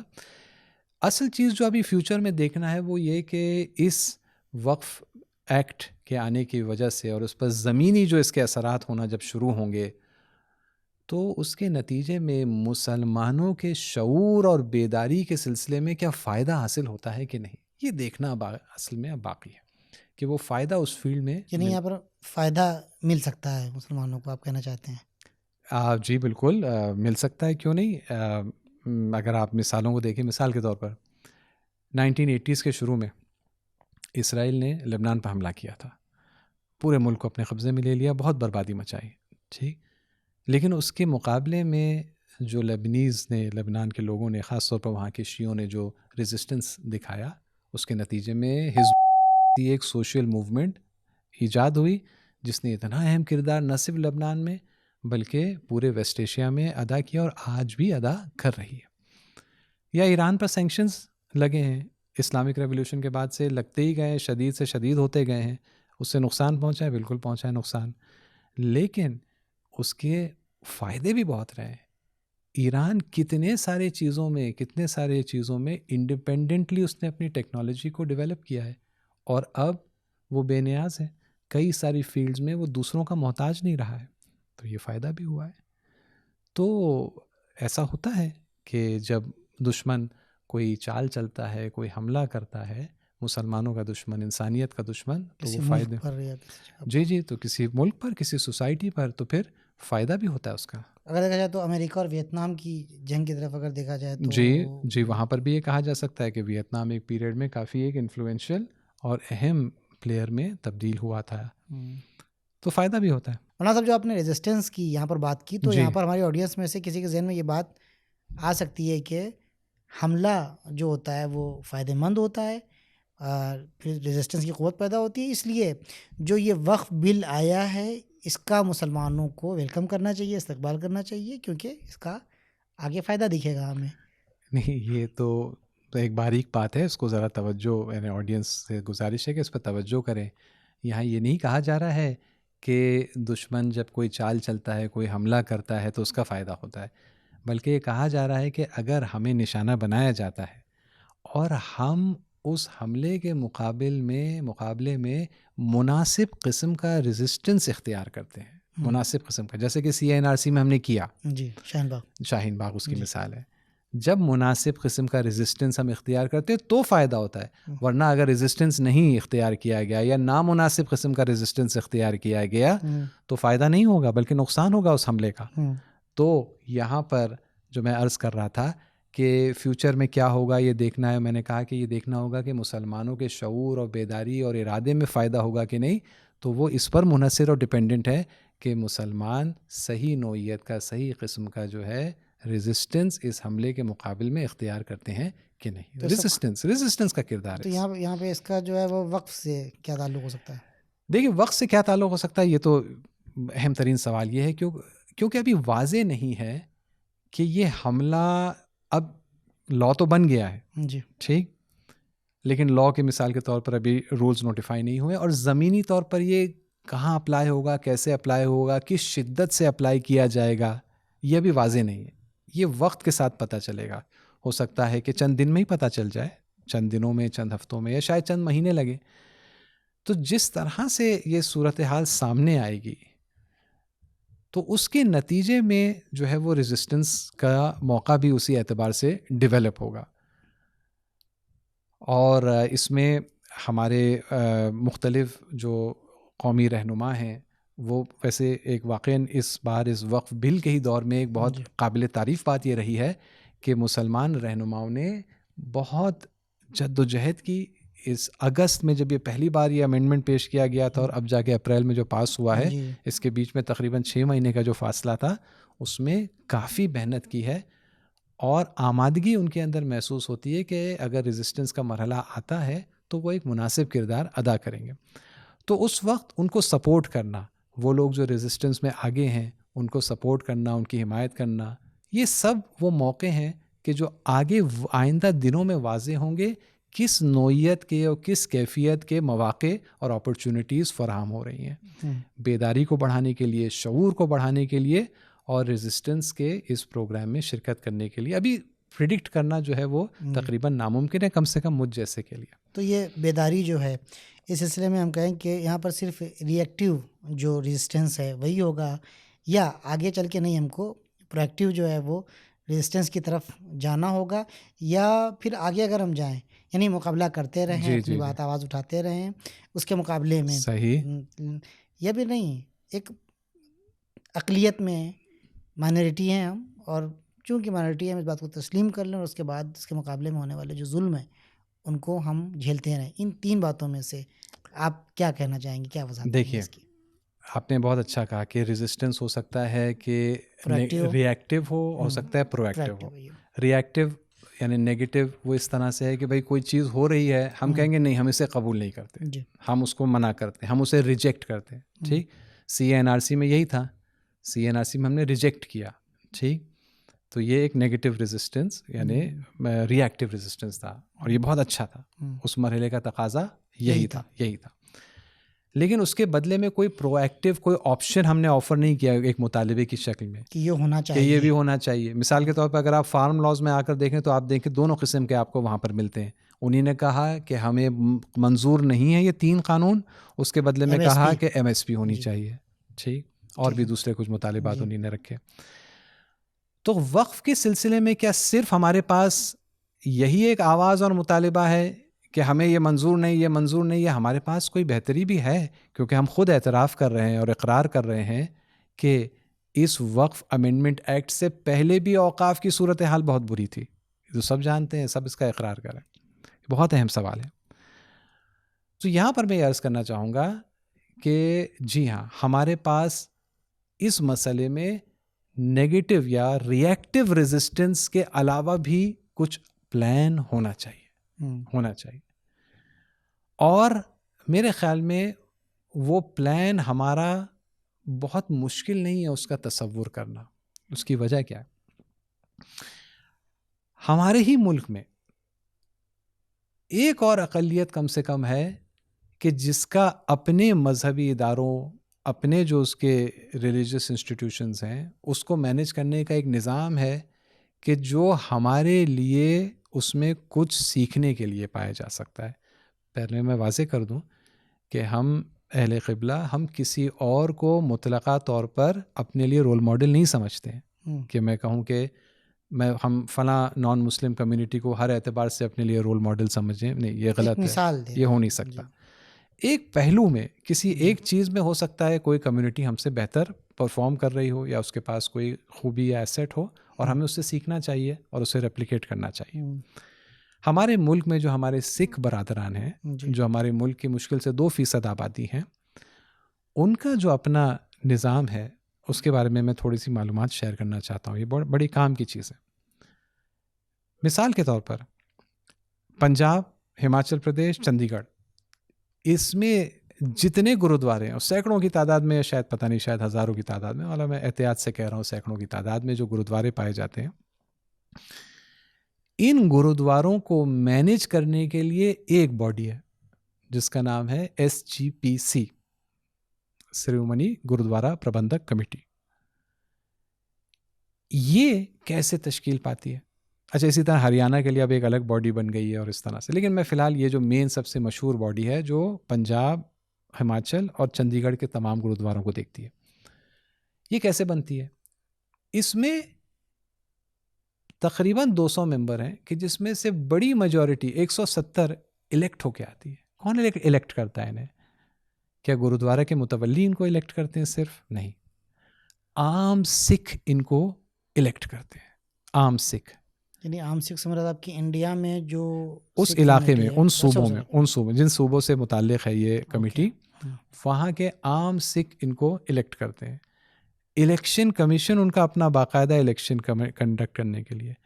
آپ کو پتہ ہے اس میں ان کے پاس کتنے رجسٹرڈ ووٹرز ہیں ان الیکشن کے لیے؟ رجسٹرڈ ووٹر اپنے ووٹر آئی ڈی کے ساتھ، رجسٹریشن فائل سب کے ساتھ 50 لاکھ سے زیادہ ان کے پاس رجسٹرڈ ووٹرز ہیں اس کام کو انجام دینے کے لیے.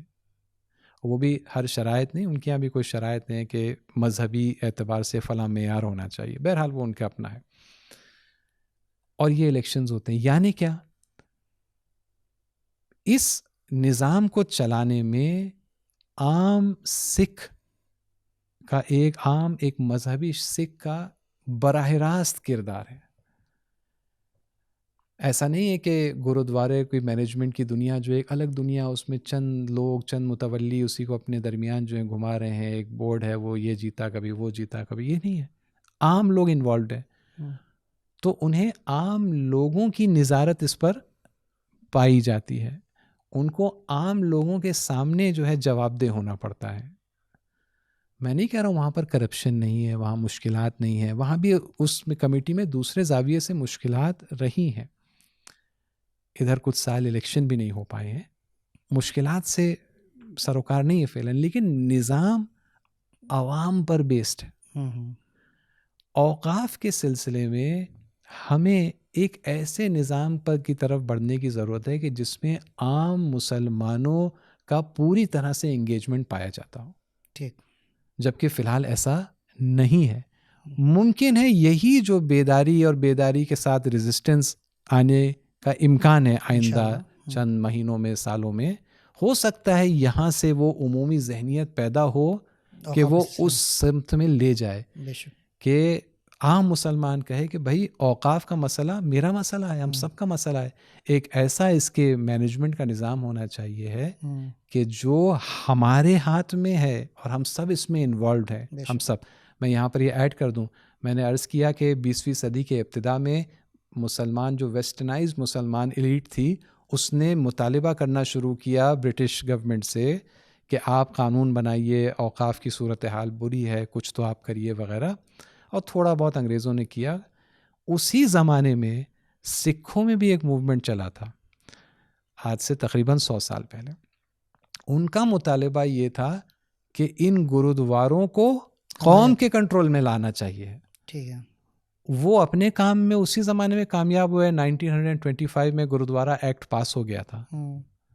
اور یہاں پر لیکن مسلمانوں نے اس نوعیت کا مطالبہ پتہ نہیں کن وجوہات کی بنا پر، مزید اور تحقیق کی ضرورت ہے، اس ٹائپ کا نہیں پرسیو کیا، بلکہ ہمیشہ یہ پرسیو کیا کہ گورنمنٹ آ کے روکے خورد بورد کو.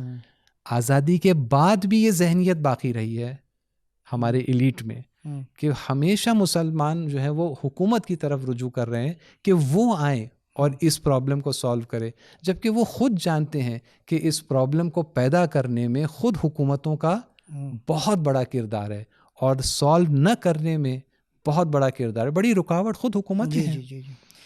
تو اس سمت میں جانے کے ہمارے لیے ایک ویژن، یعنی جب بات ہو رہی تھی نا کہ کیا ہمارے پاس کوئی پازیٹیو کوئی مطالبہ بھی ہے، کوئی پرو ایکٹیو بھی ہے، تو اس نوعیت کا ماڈل بنانے کی ضرورت ہے جو ہمارے حساب سے ہو، ہمارے ضرورتوں کے مطابق ہو، ہمارے جو ریلیجس ہماری مذہبی تعلیمات ہیں اس کے مطابق ہو.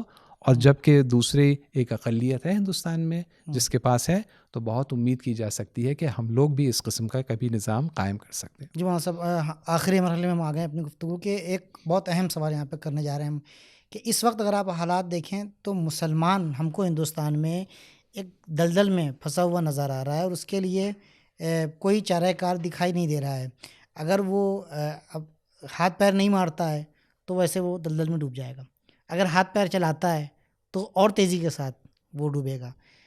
جبکہ مائنورٹی میں ہے اور اس کے ساتھ وہ مشکلات آپ دیکھ رہے ہیں، ڈسکرمنیشن آپ دیکھ رہے ہیں. نجات کیسے ملے گی؟ دیکھیے، ہمارے سامنے ہماری جو تاریخ ہے، جو ہماری شخصیات ہیں، ہماری جن کو ہم اپنا اصلی پیشوا اور اپنا رہنما مانتے ہیں، وہ معصوم شخصیات، ان میں ان کی زندگی کو اگر ہم دیکھیں تو ہمیں اس کا جواب مل سکتا ہے.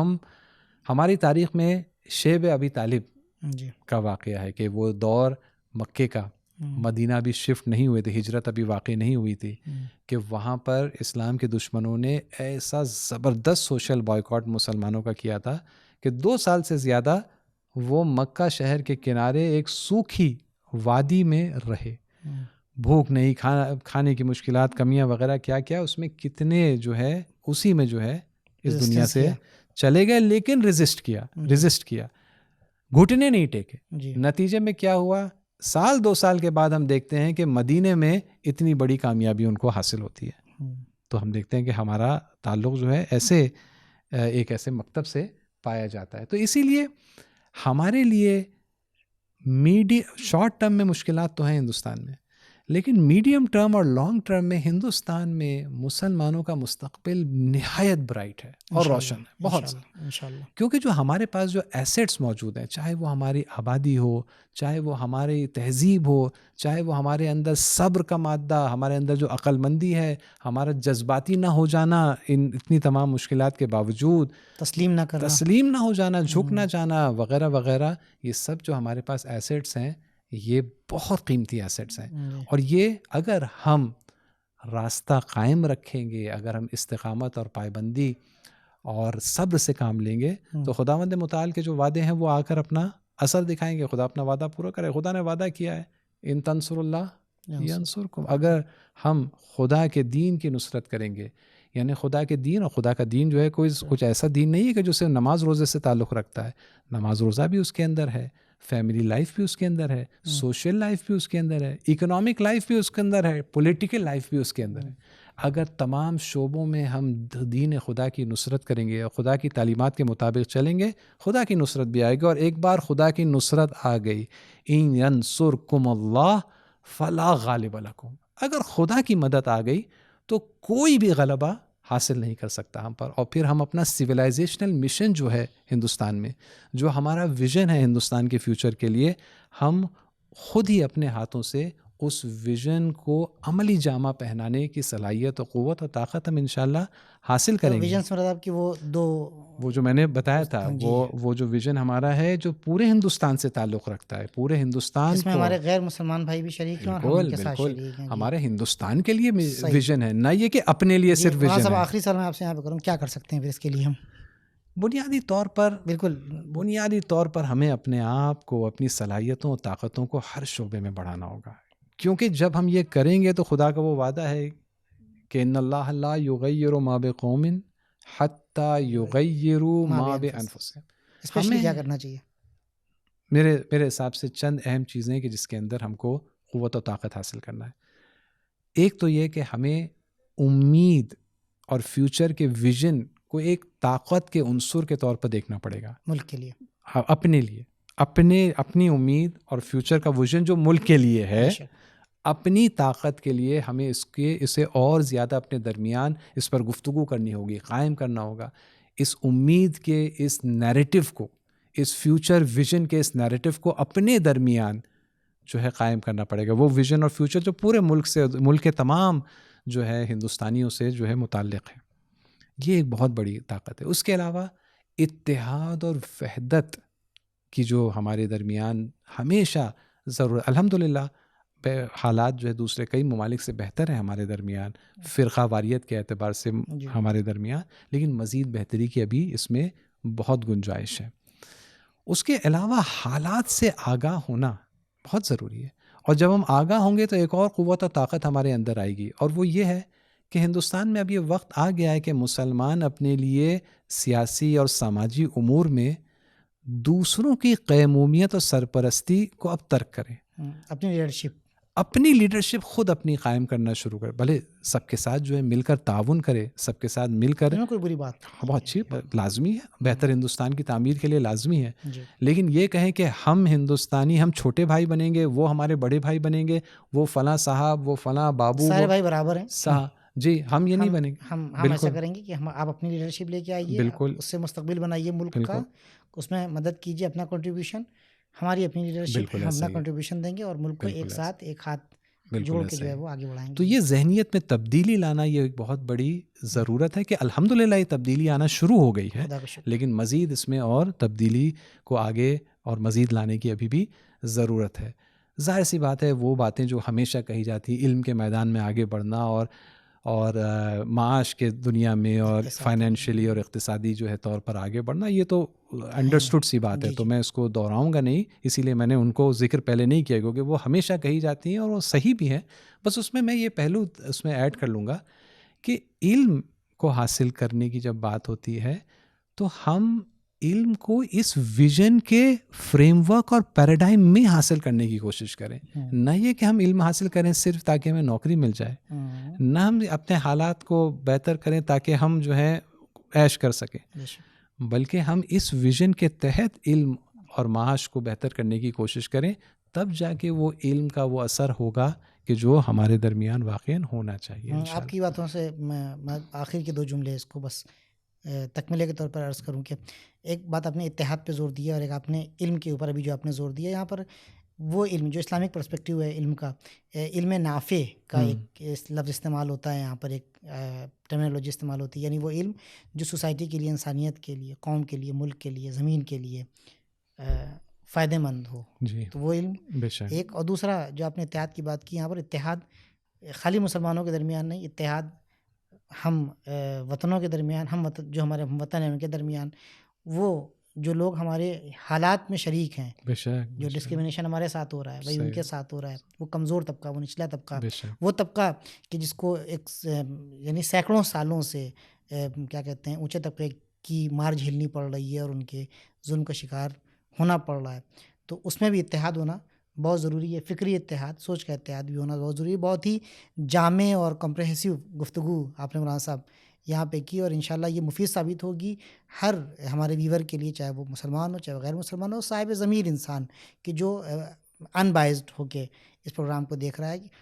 انشاءاللہ اللہ سے دعا ہے کہ یہ گفتگو جو ہے وہ ہماری زندگی میں چینج لے کے آئے اور ہم یہ جو مسئلہ ہے اس کو اور گہرائی سے سمجھ سکیں, اس سلسلے میں جو ہے وہ اپنا آخری قدم اٹھا سکیں. انشاءاللہ ایک نئے پروگرام کے ساتھ پھر کسی طرح کسی اس قسم کے پروگرام صاحب کے ساتھ انشاءاللہ کسی ایک اور نئے اسی قسم کے پروگرام کے ساتھ ہم آپ کے ساتھ آئیں گے انشاءاللہ. تب تک کے لیے خدا حافظ.